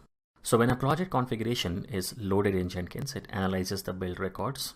So if a build job with 1000 archive builds is going to take a longer duration, of course, to load than one with, let's say, only 50 archived builds. So to keep a cap on disk usage, you need to limit the number of builds a project maintains in its history. So we have this option called discard old builds when you are doing the job configuration. And when you check this option, you get further options in order to how many days of the builds you want to keep, how many numbers of the last builds you want to keep, and so on. So the problem with discarding old builds is that the build history is also lost at the same time. So the items that take up the most disk space are the build artifacts, for example, jar file or var files and so on. So build history is mostly XML log files which don't take up too much space. So when we click on advanced button, Jenkins will allow you to discard the artifacts, but not the build data. So this is a great option to put a cap on disk usage, but full scope of build metrics should be provided. So before we move to the next slide, let's take a look at what exactly we are talking about here. So here I am on my Jenkins main page, and if I go to any of the projects, so let's say if I go to Maven project and click on configure. So as you can see here, I have this option called discard old builds. If I put a check here, it further gives me options and I can mention that how many days I want to keep the builds. So let's say I put 5 and how many number of builds I want to keep. So let's say I want to keep the last 10 builds. If I click on advanced, I further get options how many days to keep the artifacts. So it says that if not empty, artifacts from builds older than this number of days will be deleted, but the logs, history, reports, etc. for the build will be kept. Similarly, maximum number of builds to keep with artifacts. Once again, if it is not empty, only up to this number of builds have their artifact retained. So again, if you want to, let's say, limit this out, you can make it 5, make it 10. It's up to us how many we want to keep. So let's say first 10, maybe last 10, last 20, last 30 should be good enough. So if we have some jobs which are running on a daily basis or maybe multiple times on a daily basis, so it would be a good idea to keep the number of builds to put a check on it, right? So maybe last 30, last 40, last 50 builds should be good enough for us. So in this case, let's put everything as 10. And if I save, and let's say if I click on build now. So as you can see here, if you notice here, I have build number 3 has been removed. So 1, 2, 3 have been removed and I have 4th onwards. So let's say if I do the build now again, let's give it a couple of seconds. And if I refresh the page again, as you can see, the 4th build has been removed from the list and 5th onwards I have. So at any given point in time, I have only the last 10 builds in my system. So that's how you keep a check on the number of builds, and this is basically to help save on the disk space of your Jenkins master. So one more way to keep a check on disk usage is to use this plugin called disk usage plugin. So Jenkins provides a plugin by this name, which is known as disk usage plugin, to record and report the amount of disk space used by the projects. So you can think of as one of the monitoring tools to understand what kind of disk space you have, and if needed, you can do a cleanup of your Jenkins master. It basically helps to fix projects that are using too much of disk space. And what we will do, let's take a look at how do we install the disk usage plugin and then what exactly it shows on a screen for us. This is how the screen will look like. So it will show the disk usage trend, what kind of usage is happening. You can filter with what kind of builds you want to see and basically how old or how recent the build you want to check out. And apart from that, you can see projects which are taking most of the space. It will be sorted in the manner by the project which is taking most of the space right at the top. So basically top 5 or top 10 projects will be shown on a screen which are taking most of the space. So it also adds a disk usage link on the Manage Jenkins screen. So that is where you can actually go and click, and then it will show you all these details which we just saw in the previous screen. And as we spoke, this list is sorted by overall disk usage. So the projects using the most disk space right at the top. And to keep the space needed by a project's history under control, you need to limit the number of builds being kept for a project, and by being careful about the artifacts that are being sorted or that are being stored. So here I am on my Jenkins server once again. So let's go to Manage Jenkins page. And if you notice here on the main page, you don't see anything by disk usage here at the moment. So just keep that in mind. And once we come back, so let's click on Manage Plugins and let's go to Available Plugins. Available tab we need to click. And in the filter box, we need to type disk usage. And as you can see here, this is the plugin which we are talking about. If we open this link in another tab to understand what exactly this plugin is for. So this will give us all the important information about this plugin. So as you can see here, this plugin records disk usage, and then it gives you the screenshot, and you can go to individual jobs to check out how exactly the disk usage trend has been going so far. And then it shows all the logs and all the releases and if there was any bug fix which was done. So these are the 4 dependencies for this plugin. So Bouncy Castle, Command Agent Launcher, JDK, Mailer, and all of them should be actually already installed, but we will take a look. And as we know already that if there is any dependency and if it is not installed, we need not worry about it because Jenkins will take care of it. So just put a check mark over here and click on Install Without Restart, because once again, if there is any restart required, Jenkins will let us know that we have to restart the server. So as we can see here, it says success with a blue circle, and it also tells me that you can start using the installed plugin right away. So if I just do a refresh, go back to the home page. So now as you can see here, I have this new button coming up called disk usage. And if I click on this, as you can see, it is showing a similar graph which we saw in our screenshot on the slideshow. And as of now, there is no job being shown. So if I just click on this record builds per usage, and once I refresh, as you can see here, it shows me all the projects, from top to bottom, and the 5 projects which are taking most of the space. So if you see here, Maven project is taking about 1 MB of space. Chef job is 844 KB. Maven build is 123 KB. So in my case, since it is a lab Jenkins server and with very less number of total builds for all the jobs, so it is showing hardly 2 MB, which is quite okay for me. However, in production Jenkins master servers, it is very important. It gives you a very high level overview and you can directly see in a single console which are the jobs which are taking most of the space for your Jenkins master, and accordingly you can do a cleanup for those projects. So it is showing me what kind of disk usage is being shown here if I click on any of those projects. So the next thing to understand would be how to monitor the server load.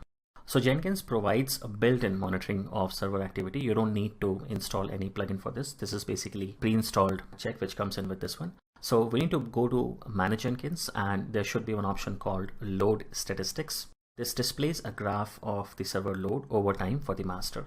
And this graph basically keeps track of 3 metrics. The first one is total number of executors. The second option is number of busy executors. So the executors which are actually doing something. And then the queue length. So basically how long it is taking for each job to finish off. So the total number of executors is being shown by the blue line, and it includes the executors on the master and on the slave nodes combined. In our case, if I go back, so I don't have any slave at the moment. I have removed it, which I used in the previous videos. But let's say you have 2 executors on the master and 2 executors on one of the slaves. So the total number of executors will be 4 here in this case. Now, this may vary when slaves are brought on and offline and can be a useful indicator of how well the dynamic provisioning of slave nodes is working. So basically what we mean is that if you have virtual machine or nodes permanently configured as slaves, if you remember, there's an option called permanent agent. So if you're using that, then it is fine. However, it may vary if you're using, let's say, Docker containers as your nodes or slave builds. So in those situations, it will vary because Docker containers by nature are ephemeral, and they are spun up only when you need to run a job, and then once the job is complete, it is supposed to be deleted or removed from the Jenkins master. So this is dynamic in nature, right? So dynamic provisioning, and that is the reason it might be different. So the number of busy executors would be shown with the help of the red line, and it is the number of executors that are busy executing builds at that point in time. So of course, red line will be there only for that time period available when there was some job was being executed on any of the executors actually. So you need to make sure that enough spare capacity is available to handle sudden peaks in build jobs. So basically you need to have separate or enough capacity. You can't use your Jenkins server 100% of the time or 100% at any given point in time. And in case needed, you need to add more executors on slave nodes. And that is especially in case when all the executors are permanently occupied running build jobs. So one option would be to either add more executors or you need to add more slave nodes. Either one of them should help you in managing your Jenkins capacity. And if you talk about the queue length, which is basically the gray line, it shows the number of build jobs waiting for execution. So when all the executors are building other jobs, build jobs are queued. So let's say if a job had to be queued for maybe 1 minute, or maybe let's say 5 minutes before it starts executing. So because it will start executing only once there is a executor which is free or which is available. So let's say if that waiting period is 5 minutes or 10 minutes, then the queue length will become 10 minutes as well. And queue length does not include jobs which are waiting for an upstream build to complete, because that is not exactly seen as a waiting period. That's basically a triggering. So it starts, or it gets calculated from the time when the job has been triggered, but it is still waiting because executors are not free at that point in time, not because there is an upstream project which is supposed to be finished. Before we take a look at backups, let's see what exactly or where exactly we see all these monitoring options. So if I go back to dashboard and if I go to Jenkins and I'm looking for this option called load statistics, and if I click on it, as you can see here, it gives you a number of options. But in this case at the moment, now what has happened is I have reset my Jenkins server. So because of which it does not have the history of the load statistics. So that is the reason it is showing a single yellow line.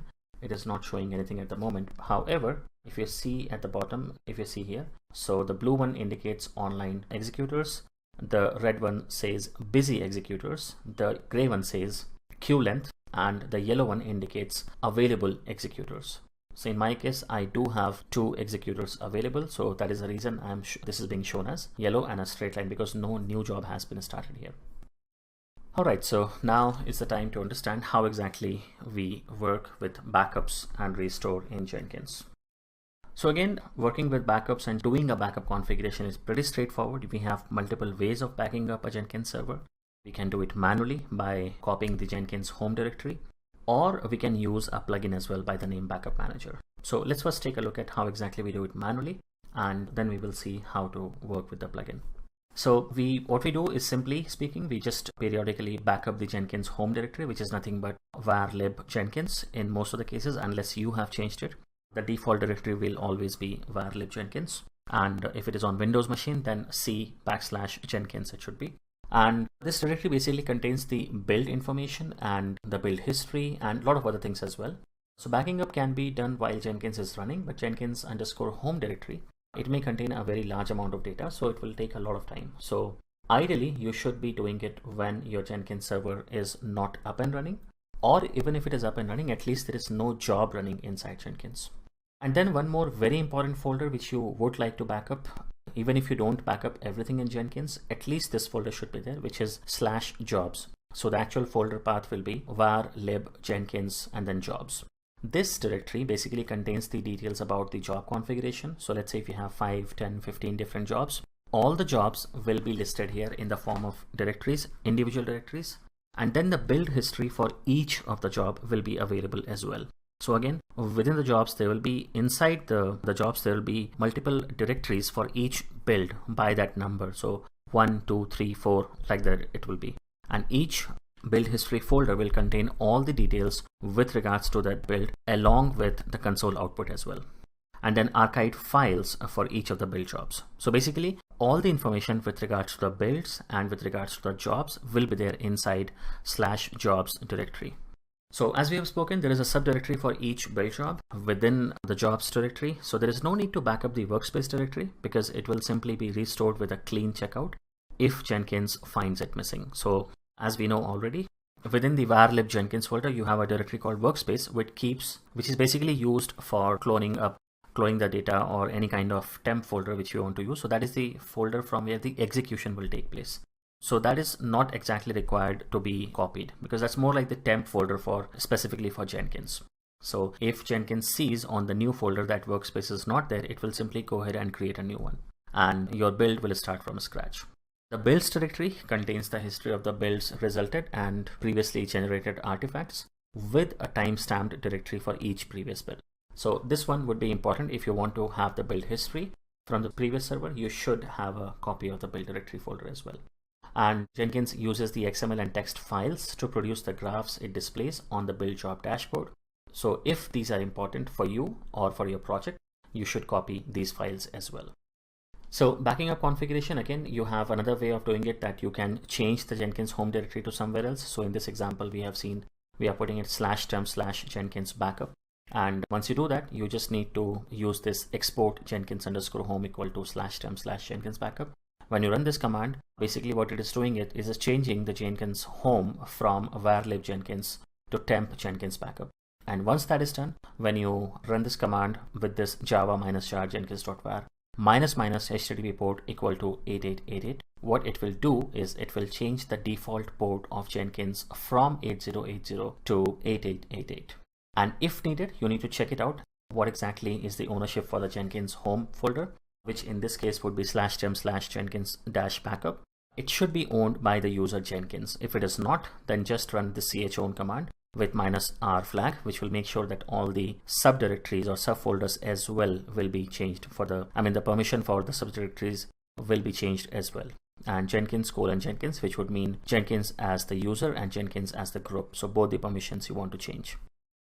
So that was about doing the backup in a manual way. Jenkins also provides you one plugin, just like any other task, called Backup Plugin. So Backup Plugin provides a very simple user interface that can be used to backup and restore Jenkins configuration and data. So this plugin basically allows you to configure and run backups of both build job configuration and build history. So you can actually define what are the folders you want to keep, for what exactly is the format you want to keep. And with the help of this, actually, when you have this backup manager installed and when you do the backup regularly, what happens is it gives you similar capabilities, such as when you have Windows machines and you have something called system restore. So it takes like a snapshot at that point in time, and if needed, let's say sometime in future you have done something and it has messed up your configuration, you just need to revert back to one of these configurations which are already pre-stored for you. So you do a backup on a regular basis, and then you restore to a particular version as and when needed or whenever needed. So this is how it looks like. As you can see here, this is setup screen allows what the content is to be backed up, and it allows you to back up workspace, build history, artifact, and all the other things as well. And you can choose the format, which format you want to use in this case. And file name template is basically what kind of file format you want to give it to.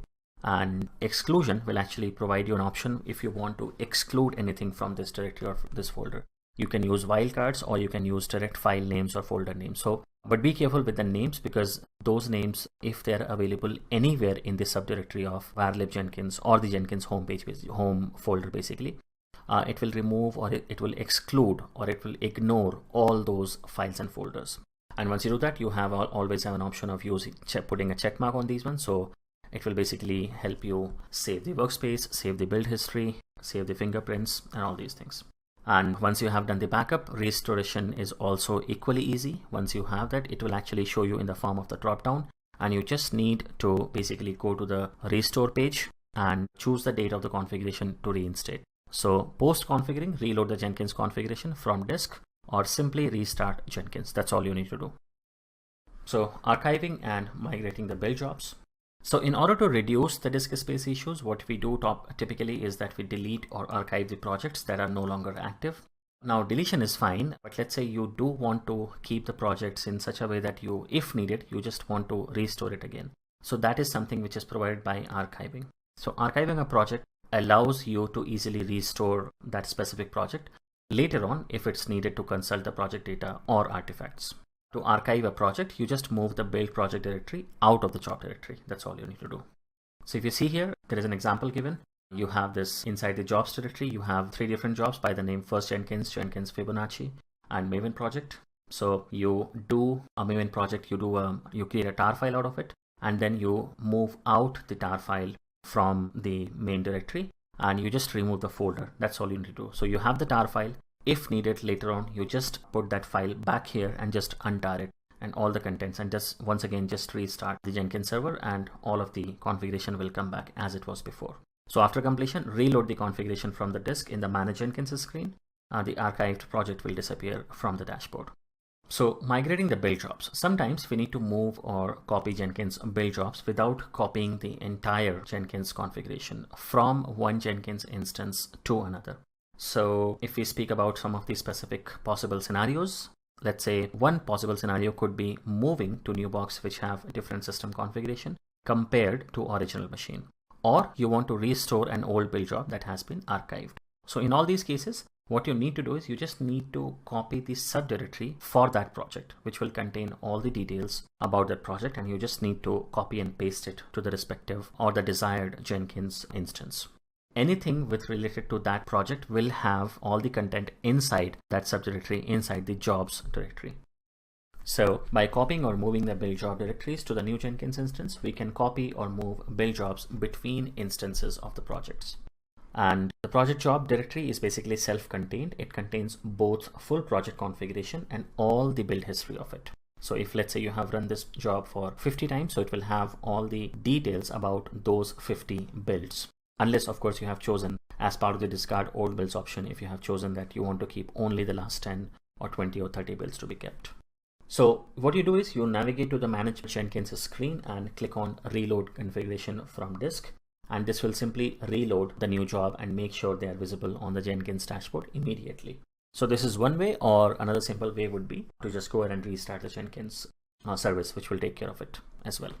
So migrating the build jobs. So when you are migrating the jobs to a new Jenkins configuration, install and migrate the plugins also from the original server. So what happens is jobs is one folder where you have all the job related information available. Apart from that, you have a directory called plugins, which contains all the installed plugins information about that Jenkins instance. So as a best practice, when you want to, let's say, migrate the whole thing from one instance to another one, you can copy the plugins directory as well with all of its content.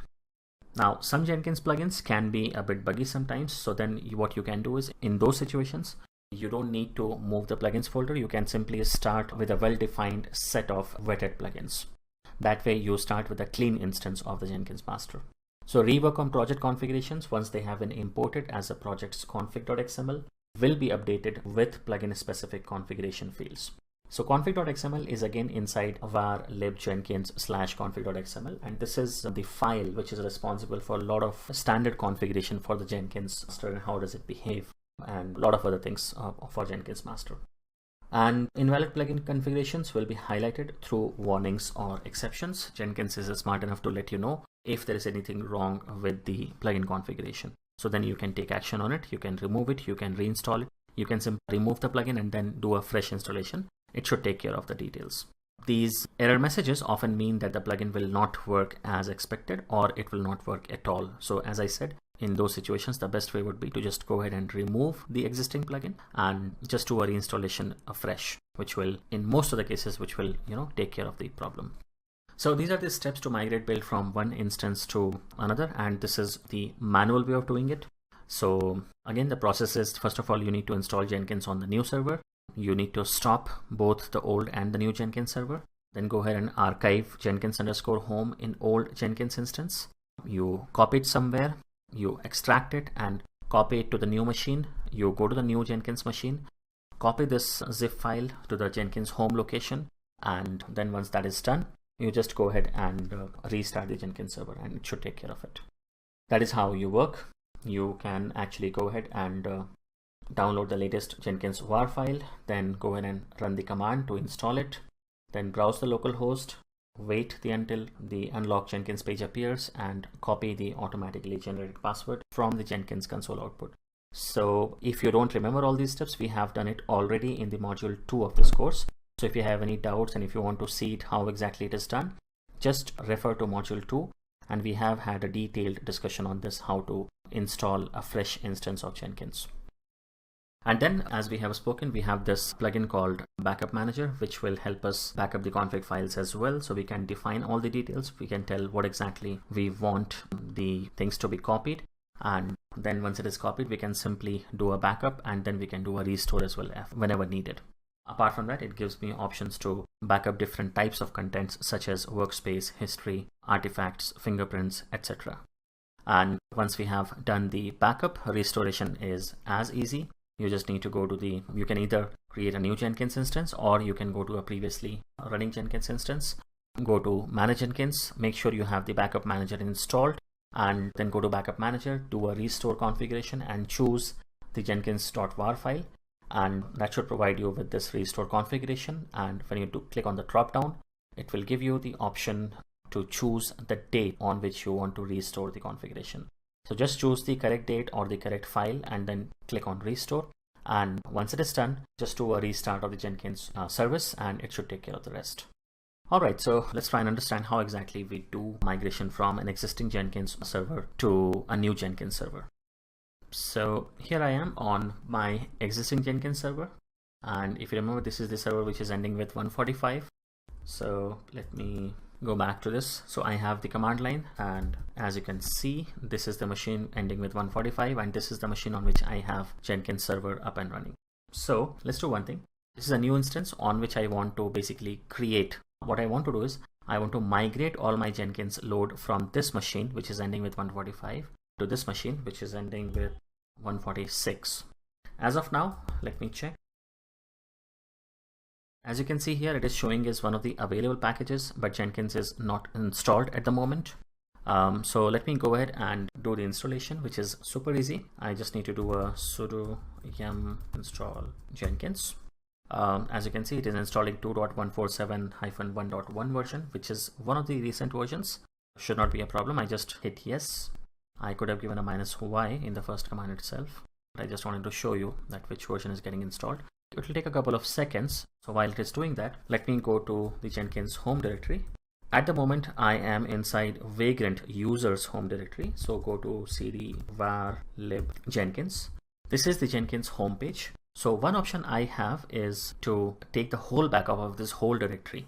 but this sometimes can be messy. So the most important ones, if you see here, are the plugins, jobs. Let me in fact remove this particular file. This I have created as part of my, when I was checking things. So now I don't have that folder anymore. I'm in that file. So jobs will contain, as we have seen, if I go inside jobs, it will have the one folder corresponding to each job which I have on my GUI. So if I come here, I have Azure, Chef Job, Maven, Build, Maven Project, Pipeline Demo, and Project A. If I come back here, I have all those 6 jobs, and there is one folder for each of these jobs.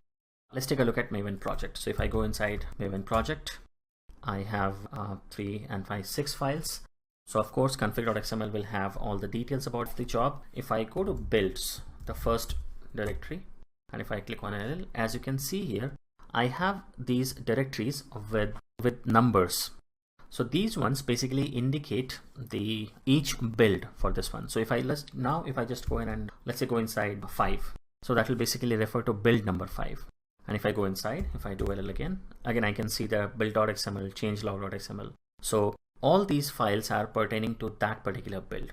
And if I want to take a look at what exactly contains inside the log, if you see here, this is the same output which we get normally when I go to the console output of that particular build. So this is the place where it gets saved as well for any of the future references. In fact, we can cross check it with the help of GUI. So if I go to Maven project, and if I go to build number 5, and if I go to console output, if I just compare the last couple of lines, so finished success, total time taken 3.792 seconds. And if I come back to my output here, so if you see here, total time 3.792 seconds. Build success, no test to run. Once again, build success, no test to run. So as you can see here, it is the same console output which is being saved over here. And for each job, for each build, there will be a console output which will be saved here. So what I'll do is I'll just come out of this folder. Okay, so I'm inside jobs now. I have all these folders. I'll come back. So what I'll do now is, let me see if the zip folder is available. Yes, zip utility is there. And what I want to do is I want to create a zip file for everything containing inside the jobs file or jobs folder. So I do a zip -r to make sure that all the subdirectories are taken as well. And I need to give a name. So I give a name as jobs.zip, let's say, and then jobs. I had to prefix a sudo, so looks okay. And if I do again, as you can see here, I have this jobs.zip folder or jobs.zip file available, which of course will contain all the content, whatever is inside this jobs directory. Let me just change the permissions here as well so that I don't face any problem while trying to copy this. Once again, I need to prefix sudo here. So as you can see, it has turned green, which means it has got all the required permissions to read and to execute. It still belongs to root. As of now, that is not a problem because we don't want to use it on this machine. We want to use it on the other machine, which is Mars. So as we can see here, the Jenkins package has been installed successfully. What I want to do now is, so I have started Jenkins, and let me enable it as well so that it is persistent across boots as well. And if I check the status, as you can see, it is up and running. So of course, if I go to my GUI or the browser, I should be able to take access. Now, if you remember, it is ending with 146. So if I go ahead, I should be able to access my Jenkins server. All right, so looks like it has been working. So let me just check if this details looks like it has been taken from one of my earlier installations. Probably it was not a clean uninstall, but normally this asks me for one of the existing passwords. And once again, all those things we have already discussed in module 2 of this course. So if you face any problem, if you have any doubts, or if you want a refresher, just go ahead and watch the module 2, how to install and initiate your Jenkins server.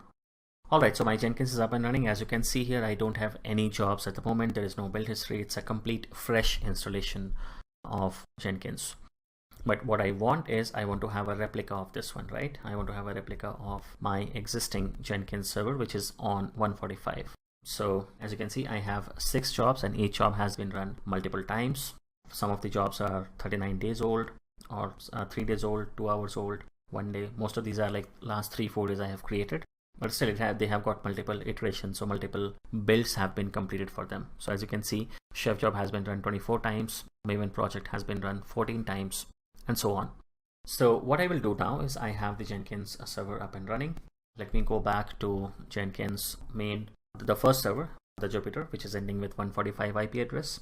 What I'll do is I'll use scp command to copy jobs.zip folder to Mars, which is the other machine. If you see here, the host name is Mars, and I have a Mars configured in my hosts file as well, so it should be able to recognize. In fact, let me just check. Yes, it does identify. As you can see here, it's giving me that it has got the 146 IP. So I just need to do a scp jobs.zip and then vagrant Mars, and let's say I first want to move it to temp folder. So looks like it has been done. If I go to my other Jenkins machine, and if I go ahead and let's go to temp folder first.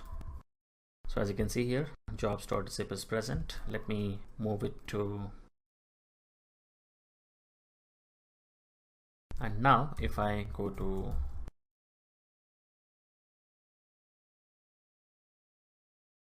alright, so I am here now, and as you can see here, we have a folder called jobs, and there is a jobs.zip file available as well. So what I will do is I will first remove the jobs folder, which is done. And now what I will do is I'll do an unzip of jobs. So let me check if unzip is there. Yes, it is present. So I can just do a unzip jobs.zip. I need to fix sudo here. So it has been taken care. Now I have a jobs folder, but there is a small catch. It is owned by root because I used sudo here. So what I need to do is I need to do sudo chown -r for to make it recursive, and Jenkins jobs. So this will basically make sure that my jobs directory and all the subdirectories are owned by Jenkins and not by root. So if I do ll again, as you can see here, now it looks correct. It looks good. And now if I go inside the jobs folder, as you can see here, I have all those projects present here as well. However, if I do a start now, I still don't see anything. If I do a refresh as well, I don't see anything. If I do manage Jenkins, so one option would be to check on this link, reload configuration from disk. So if I click on this, click on OK, it will basically restart Jenkins. Only thing is the service will not be restarted, but rest of the configuration will be taken again. And as you can see here, I have all these jobs are present now. And as you can see here, it's not only the jobs, but along with the jobs, I have all the iterations present as well. Let's say if I go to Maven project, I can see from build number 5 to build number 14, which is similar or same as using it here. This is my older Jenkins master, and here also I can see from build number 5 to build number 14. Not only that, I have the same timestamp as well for each of the build as well, and I can see the exact console output of what has been done before. So it's exact replica. So as you can see, I have created a new Jenkins server, but I still have the old data, and I can see all the history of the jobs and of each build what has been done before. So this is the manual way of doing things. Now let's take a look at how we can do that with the plugin which is provided by Jenkins. So once again, I move back to my old Jenkins master, go to manage Jenkins, and let's go ahead and go to manage plugins, go to available section, type backup. As you can see here, I have the first option saying backup or restore your Hudson configuration files. For the people who don't know, Hudson is the old name for Jenkins, or at least almost old name for Jenkins. There is a history behind it. If you want to know more about it, you just type in Google and you will get the history of how exactly Hudson became Jenkins. It's an interesting story and worth knowing. Alright, so I'll install this backup plugin, click on install without restart. As you can see here, it has got a couple of plugins. Disk usage is one of them, which we have installed already as part of our initial demo. It will also install Windows slaves and external monitor job type, which is done already. Now it is going ahead with backup, which is also complete as we speak. And since, as you can see here, we can start using the installed plugins right away. So there is no restart required for the Jenkins instance. So I go back to Jenkins main page. And now if I click on manage Jenkins, and if I scroll down, this is what I get to see, backup manager. So this is what we have installed just now. If I click on backup manager, first thing I need to do is do a setup. So if I click on setup, it gives me all these options. So what I can do is I can go ahead and let's say I can put that. So basically it is telling me the Hudson root directory. So the root directory is varlib Jenkins. Where do I want to keep the backup? So let's say I want to keep it as under temp backup, or maybe Jenkins and then backup, let's say.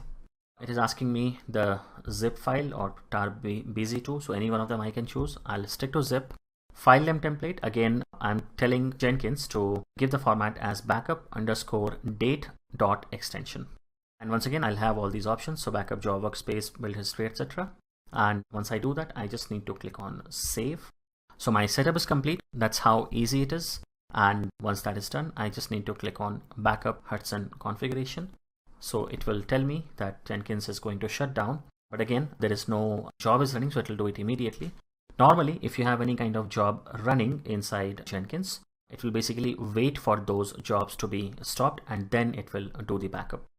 It is going to take a couple of seconds, so let me just pause the video and then we will start once this is backup. Here we are, and the backup has been completed. It has taken full about 7 to 8 minutes to complete this backup, and as you can see here, the backup has been completed and ended at so and so time. So 19:55 it started and 20:01, so approximately 6 minutes were taken to complete this backup. So once that is done, we are good to go. We click on backup manager, and as you can see here, now it will be showing as available backup in temp Jenkins backup. And once you click on this link, you select this and click on launch restore, and then you can just go ahead and it will take care of the restore process for us. Now, since we don't need to do that, we have not made any changes, but it's just as easy as clicking some buttons. That's all. So you can choose any one of the ways. You can either choose to do it manually, which is again fine. You can just put those commands in as a cron tab entry, and then you can just keep it regularly. You can put it somewhere else using SCP.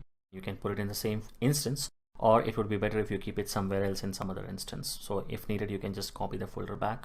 And if you have the full home folder for Jenkins, you can pretty much practically create another Jenkins instance with the same details, with exactly all the same things. It's as easy as copying and pasting, unzipping, and simply restarting the Jenkins service. If not, you don't want to take the pain, you just use the backup manager, and it's again as easy as clicking some buttons. So now one more thing, let's say if you want to, since we have put the backup on this machine, so we are getting the option to restore again on the same machine. However, if let's say I want to restore those details onto a different machine, then again process is as simple. I just go to the first machine, and if I go to temp, I should have that folder created. As you can see here, Jenkins.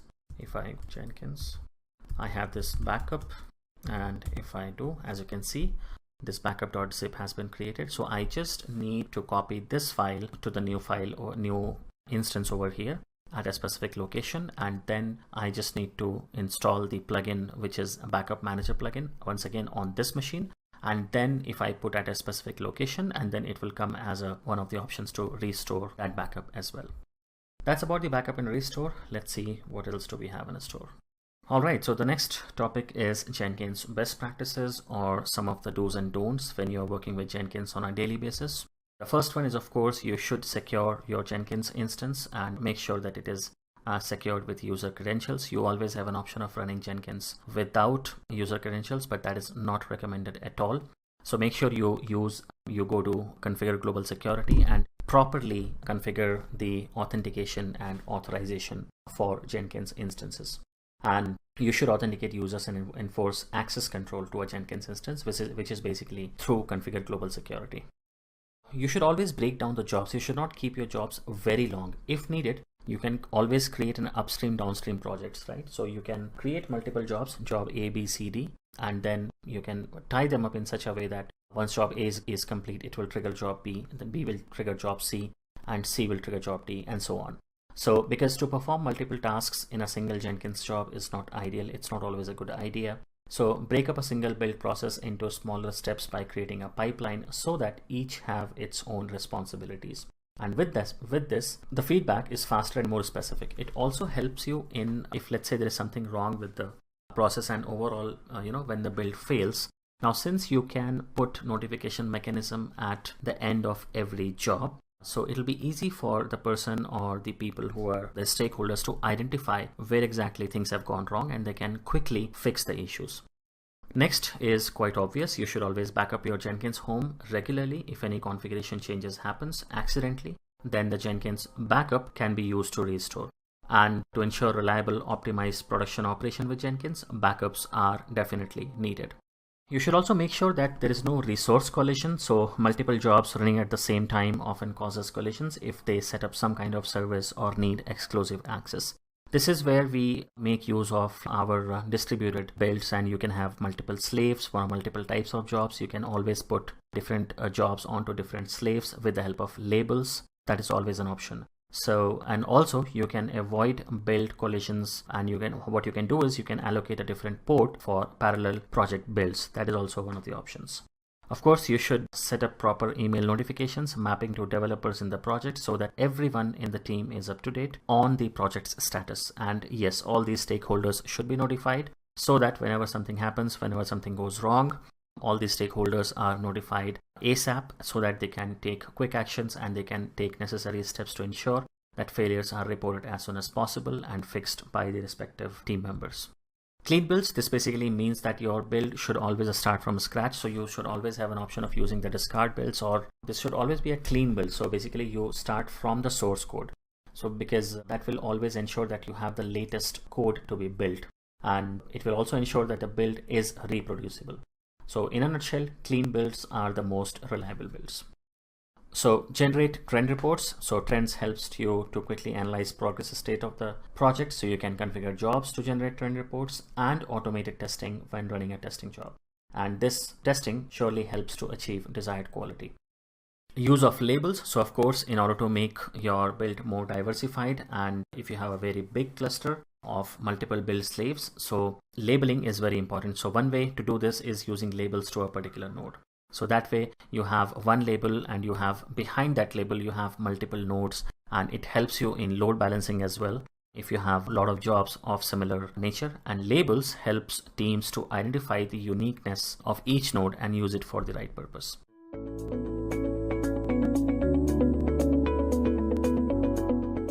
Jenkins interview questions. So roughly we'll be covering around 50 questions, and we have classified them into 3 categories. And these categories are the beginner level interview questions, the intermediate level questions, and the advanced level questions. So basically we will start with the beginners interview questions. And the first and very obvious question is, what is Jenkins? So before answering this question, let us deep dive into the background of Jenkins, like what problem existed before Jenkins came into picture. So a common problem for many DevOps teams is a fragmented workflow. The inefficiency in such case can be infuriating. So you know how it goes, right? Individuals on a team tend to work independently. Coding is done solo. Engineers regularly create large segments of code outside of version control. Once a developer is done, they add their work into the base code. Then another team manually runs tests to verify the build. For many years, many teams have found this division of labor annoying and problematic. When multiple developers separately commit large changes to version control, they create complex bugs, multiply time-intensive fixes, and increase the time it takes to do more manual testing. Everything slows down. This clogs up your build cycle, and tedious debugging slows down the time to production and ultimately undercuts your company's profits. So these were the problems that existed before Jenkins. So now let us talk about what exactly is Jenkins. So Jenkins is an open source automation tool written in Java with plugins built for continuous integration purposes. Jenkins is used to build and test your software projects continuously, making it easier for developers to integrate changes to the project and making it easier for the users to obtain a fresh build. It also allows you to continuously deliver your software by integrating with a large number of testing and deployment technologies. I hope I'm clear with the definition, guys. The next question is, what is the difference between Jenkins and Bamboo? So guys, while answering these questions, you have to actually compare Jenkins and Bamboo based upon a few parameters. So the first point that you can mention here is Jenkins is an open source tool, whereas Bamboo is not an open source tool. The second point is Jenkins is completely free, whereas Bamboo charges for the number of build agents that are required. The third point here is Windows, Ubuntu, Red Hat, Mac OS all support Jenkins, whereas Bamboo is supported only on Windows, Linux, and Solaris. The fourth point is the browsers. So as you can see, Jenkins is supported on Chrome, Firefox, and IE, that is Internet Explorer, whereas Bamboo is supported on Firefox, Chrome, Safari, and Edge. The fifth point of comparison is the plugin support. So Jenkins supports a lot of plugins, whereas Bamboo does not support as many plugins as Jenkins. The sixth point here, you can say that being open source, it has a lot of support from communities, whereas Bamboo has less support as compared to Jenkins. So these were a few points of differentiation between Jenkins and Bamboo. The third question is define the process of Jenkins. So in this question, you have to actually define the workflow or how Jenkins works. So first, a developer commits the code to the source code repository. Meanwhile, the Jenkins server checks the repository at regular intervals for changes. Soon after a commit occurs, the Jenkins server detects the changes that have occurred in the source code repository. Jenkins will pull those changes and will start preparing a new build. So now if the build fails, then the concerned team will be notified. But if the build is successful, then the Jenkins deploys the build on the test server. After testing, Jenkins generates a feedback and then notifies the developer about the build and the test results. And finally, it will continue to check the source code repository for changes made in the source code, and the whole process keeps on repeating. So guys, this was the exact procedure that I just talked about, like the process of Jenkins. For more understanding, you can refer to the diagram that is shown on the screen right now. Okay, so the next question is, what are the benefits of using Jenkins? So I will suggest you include the following benefits of Jenkins. If you can really recall of any other benefit apart from this, then you can include that point as well. So first and foremost, at the integration stage, build failures are cached. For each change in the source code, an automatic build report notification is generated. To notify developers about the build report success or failure, it is integrated with the LDAP mail server. Jenkins achieves continuous integration, agile development, and test-driven development. So with simple steps, the Maven release project is automated. And the last point is easy tracking of bugs at an early stage in a development environment than the production. So these were a few benefits of using Jenkins. The next question is, what are the prerequisites for using Jenkins? So the answer to this question is pretty straightforward. So to use Jenkins, you require two things. That is a source code repository which is accessible, for instance, a Git repository. And the second thing here is a working build script, that is a Maven script, which is checked into the repository. Next question is, what is the relation between Jenkins and Hudson? So in this question, you can say that Hudson was the earlier name and version of current Jenkins. After some issues, the project name was changed from Hudson to Jenkins. As simple as that. The next question is, mention some of the useful plugins in Jenkins. So as you can see on the screen, these are the important plugins that you can use in Jenkins, such as Maven 2 project, Git, Amazon EC2, HTML Publisher, Copy Artifact, Join, Green Balls, and so on. So these plugins I feel are the most useful plugins. If you want to include any other plugin that is not mentioned above, you can add that as well. But make sure you first mention the above stated plugins and then you can add your own plugins. The next question is, how do you install Jenkins? So the complete process to install Jenkins can be summarized in just 5 steps. So as you can see on the screen, these are the 5 steps that you can use to install Jenkins. Install Java 8 version. So Jenkins is a Java based application and hence Java is a must. Install Apache Tomcat version 9. Tomcat here is required to deploy the Jenkins war file. Deploy Jenkins war file. So Jenkins war files need to be deployed using the Tomcat to run the Jenkins. And the fifth and final step is install suggested plugins. So in this step, you install a list of plugins as suggested by Jenkins itself.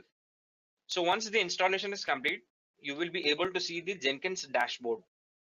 The next question is, what are the two components Jenkins is mainly integrated with? So according to me, Jenkins is mainly integrated with the two components such as the version control system like Git or SVN and build tools like Apache Maven.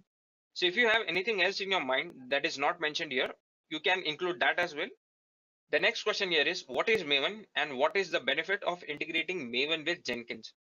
So Maven is a build management tool.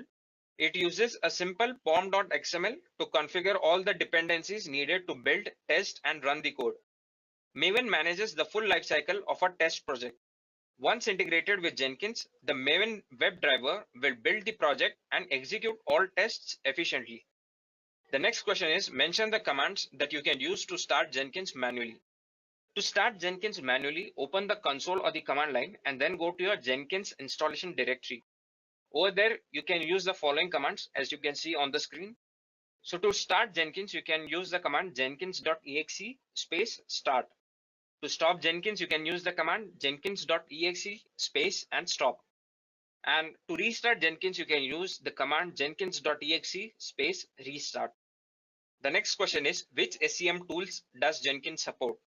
So below are the source code management tools or the SCM tools that are supported by Jenkins. As you can see on the screen, Accurev, CVS, Subversion, Git, Mercurial, Perforce, Clearcase, and RTC. The next question is, how will you define post in Jenkins?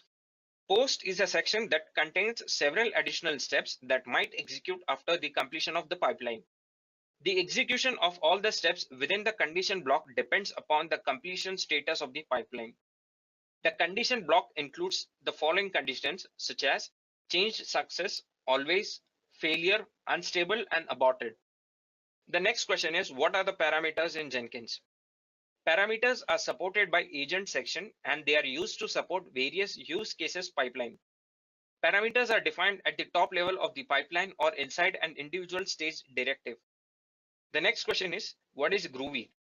So Groovy from Apache is a language designed for the Java platform. It is the native scripting language for Jenkins. Groovy-based plugins enhance Jenkins with great interfaces and build reports that are of dynamic and consistent nature. So with this, we have come to the end of the beginner level questions that are normally asked in interviews. And now we will switch to the intermediate level of questions. Okay, so the question here is, how can you clone a repository via Jenkins? So if you want to clone a Git repository via Jenkins, you have to enter the email and the username for your Jenkins system. Then you have to switch into your job directory and execute one simple command that is nothing but the git space config. The next question is, explain how can you set up Jenkins job? My approach to this answer will be to first mention how to create a Jenkins job. Go to Jenkins top page and select new job and then choose the build a free software style project. Now you can tell the elements of this freestyle job.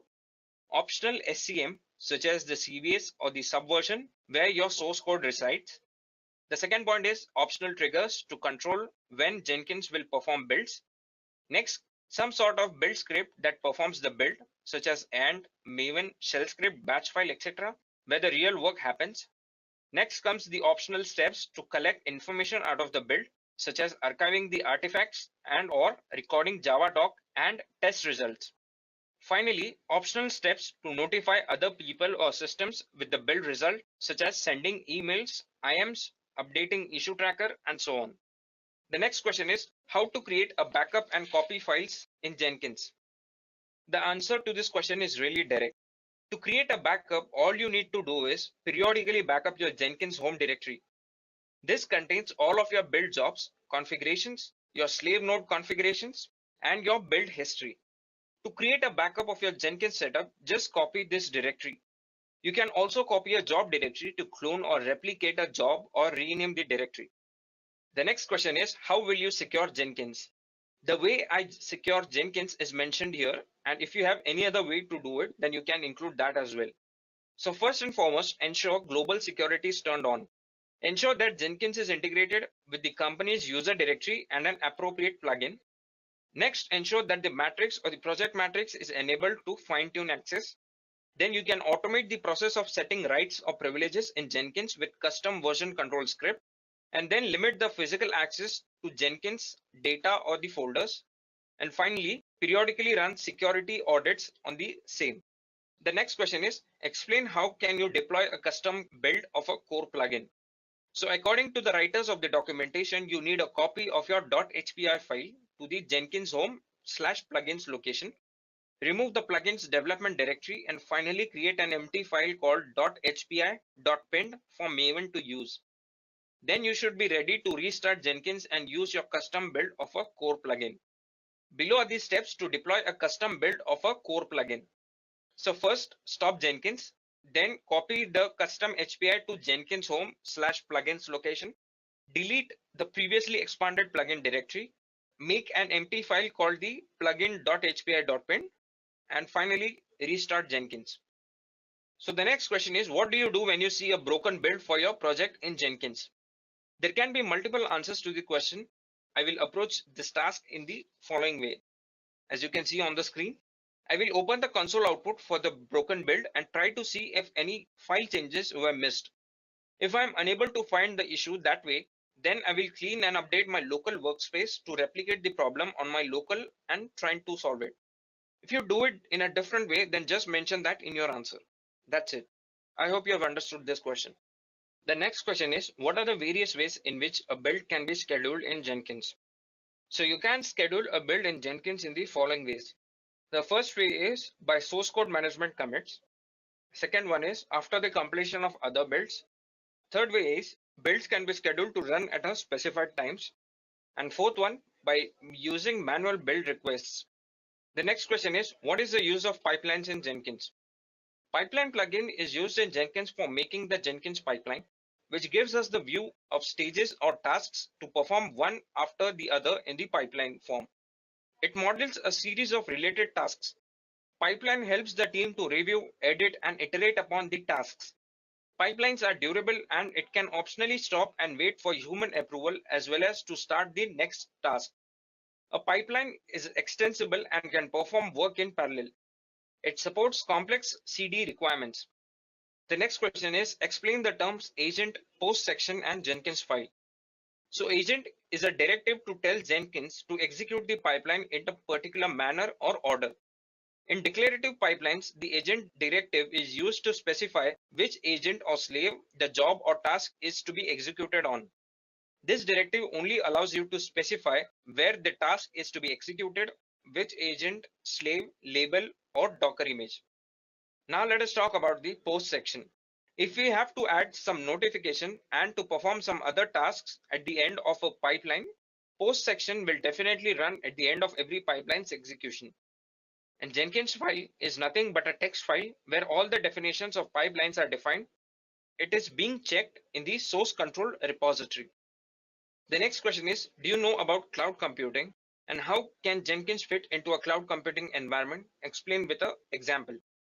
So cloud computing is the on-demand availability of computer systems resources, especially data storage and computing power, without direct active management by the user. The term is generally used to describe data centers available to many users over the internet. Let us take the example of AWS Cloud Service. Cloud computing services use the CI/CD model so that they can push their work to the customers and constantly receive feedback. Jenkins is used to automate the CI/CD pipeline. For example, a lot of Jenkins plugins are available for many of the AWS services like the Amazon EC2 and ECS. The next question is, what is Kubernetes and can it be used with Jenkins? Kubernetes is a container orchestration tool. With Kubernetes, one can create multiple container instances to achieve more fault tolerance. You can use Kubernetes deploy plugin and use it with Jenkins for continuous deployment. The next question is it possible to run automated tests on Jenkins? Yes, this can be done very easily. Automated tests can be run through tools like Selenium or Maven. Developers can schedule the test runs, and Jenkins displays the test results and sends a report to the developers. The next question is, let us say you have a pipeline. The first job was successful, but the second one failed. Then in such scenario, what should you do next? The answer to this question is very simple. You just need to restart the pipeline from the point where it failed by doing the restart from stage. That's it. The next question is, what is the use of Jenkins home directory? All the settings, logs, and configurations are stored in the Jenkins home directory. The Jenkins home directory contains all the details of your Jenkins server configuration details that you configure in the Manage Jenkins screen. These configuration details are stored in the form of a set of XML files. The next question is, what is a backup plugin and why it is used? This is a helpful plugin that backs up all the critical settings and configurations to be used in the future. This is useful in cases where there is a failure so that we don't lose the settings. The next question is, what is a trigger? And give an example of how the repository is polled when a new commit is detected. Triggers are used to define when and how the pipelines should be executed. When Jenkins is integrated with an SEM tool, for example Git, the repository can be polled every time there is a commit. The Git plugin should be first installed and set up, and after this you can build a trigger that specifies when a new build should be started. For example, you can create a job that polls the repository and triggers a build when a change is committed. The next question is, how do you define parameters for a build in Jenkins? A build can take up several input parameters to execute. For example, if you have multiple test suites, but you want to run only one, so in that case, you can set a parameter so that you're able to decide which one you should run. To have parameters in a job, you need to specify the same while defining the parameter. The parameter here can be anything like a string or a file. The next question is, what are the ways to configure Jenkins node agent to communicate with the Jenkins master? So there are two ways to start the node agent. The first one is the browser. If a Jenkins node agent is launched from a browser, JNLP, that is a Java Web Start file, is downloaded. This file launches a new process on the client machine to run the jobs. And the second option is the command line. So to start the node agent using the command line, the client needs an executable agent.jar file. When this file is run, it simply launches a process on the client to communicate with the Jenkins master to run the build jobs. The next question is, how does Jenkins authenticate users? So there are three ways to do it. The first is the default way. This is the way to store the user data and the credentials in an internal database. The second way is the application server. So here you can configure Jenkins to use authentication mechanism defined by the application server on which it is deployed. And the third way is configure Jenkins to authenticate against the LDAP server. The next question is, how can you use a third-party tool in Jenkins? So following are the steps for working with a third-party tool in Jenkins, as you can see on the screen. First step is you have to first install a third-party software. Second step is you need to have the plugin that supports the third-party tool. Next, you have to configure the third-party tool in the admin console. And the fourth step is you can use the required plugin from the Jenkins build job. For different third-party tools, the procedure may vary slightly because of the difference in the configuration settings. The next question is, what are the types of pipelines in Jenkins? So basically, there are three types of pipelines in Jenkins. The first one is the CI/CD pipeline, that is continuous integration and continuous delivery pipeline. The second one is the scripted pipeline, and the third one is the declarative pipeline. The next question is, what syntax does Jenkins use to schedule a build job or SVN polling? So the answer to this question is cron syntax. Cron syntax is represented using 5 asterisks and each one is separated by a space. For example, if you want to set up a cron for every Monday at 11:59 p.m. So the cron expression for that would be 59 space 11 space asterisk and then 1. So I'll just show you how do you write a cron expression. So there's this website called crontab.guru. So here, for example, just as we discussed, so every Monday you have to schedule a build at 11:59 p.m.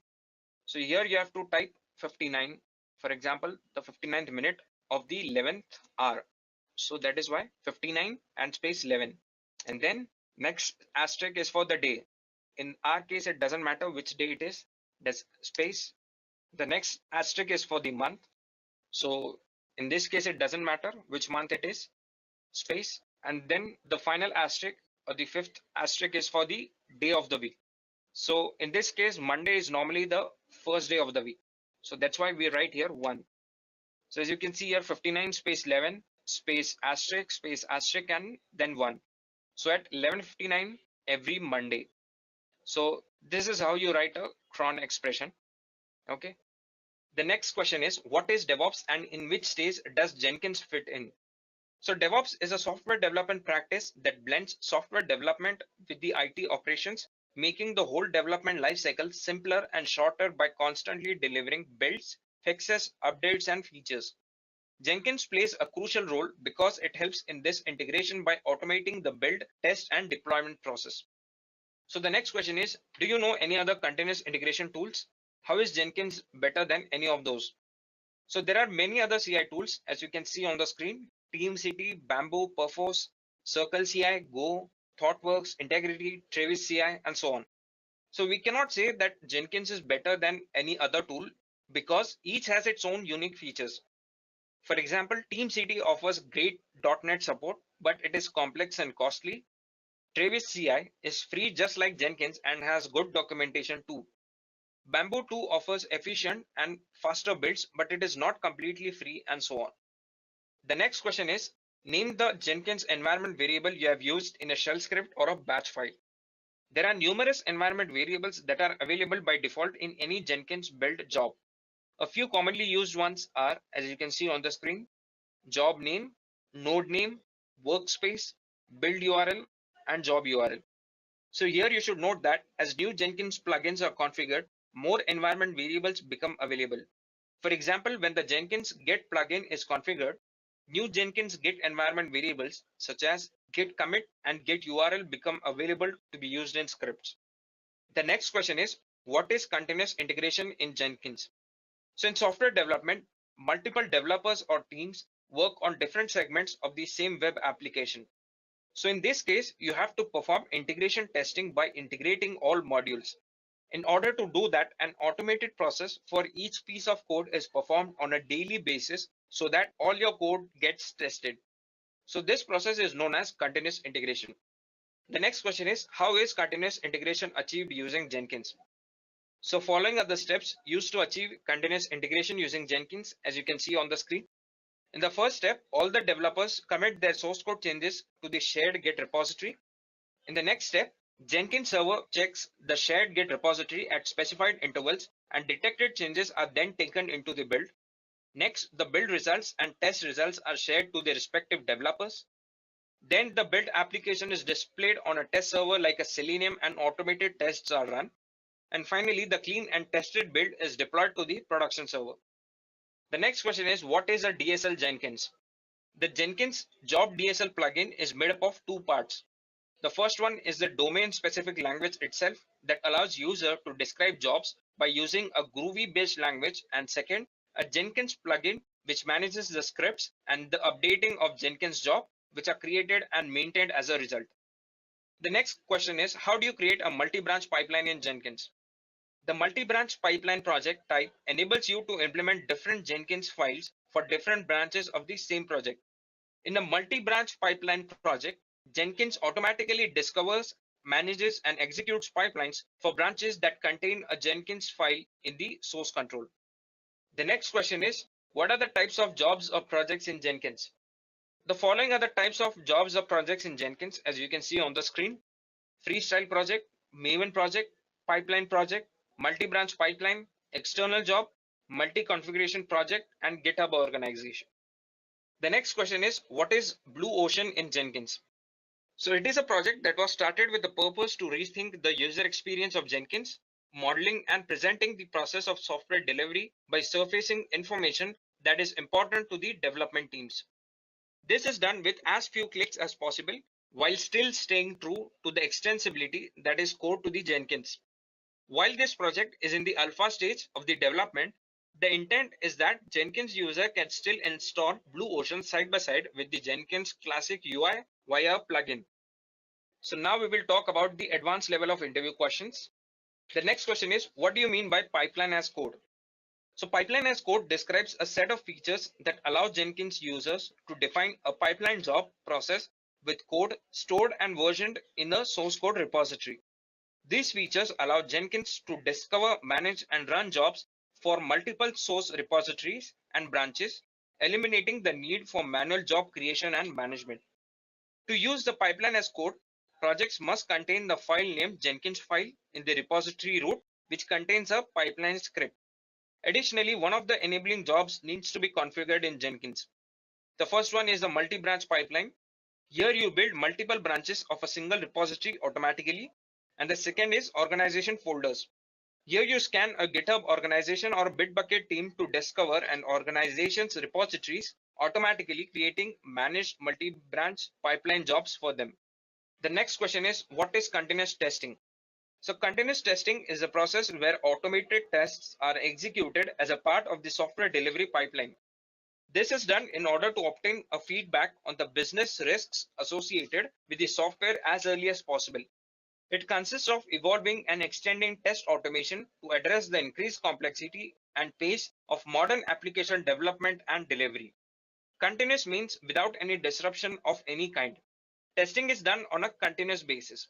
In a continuous DevOps process, a software change is continuously moving from development to testing to deployment.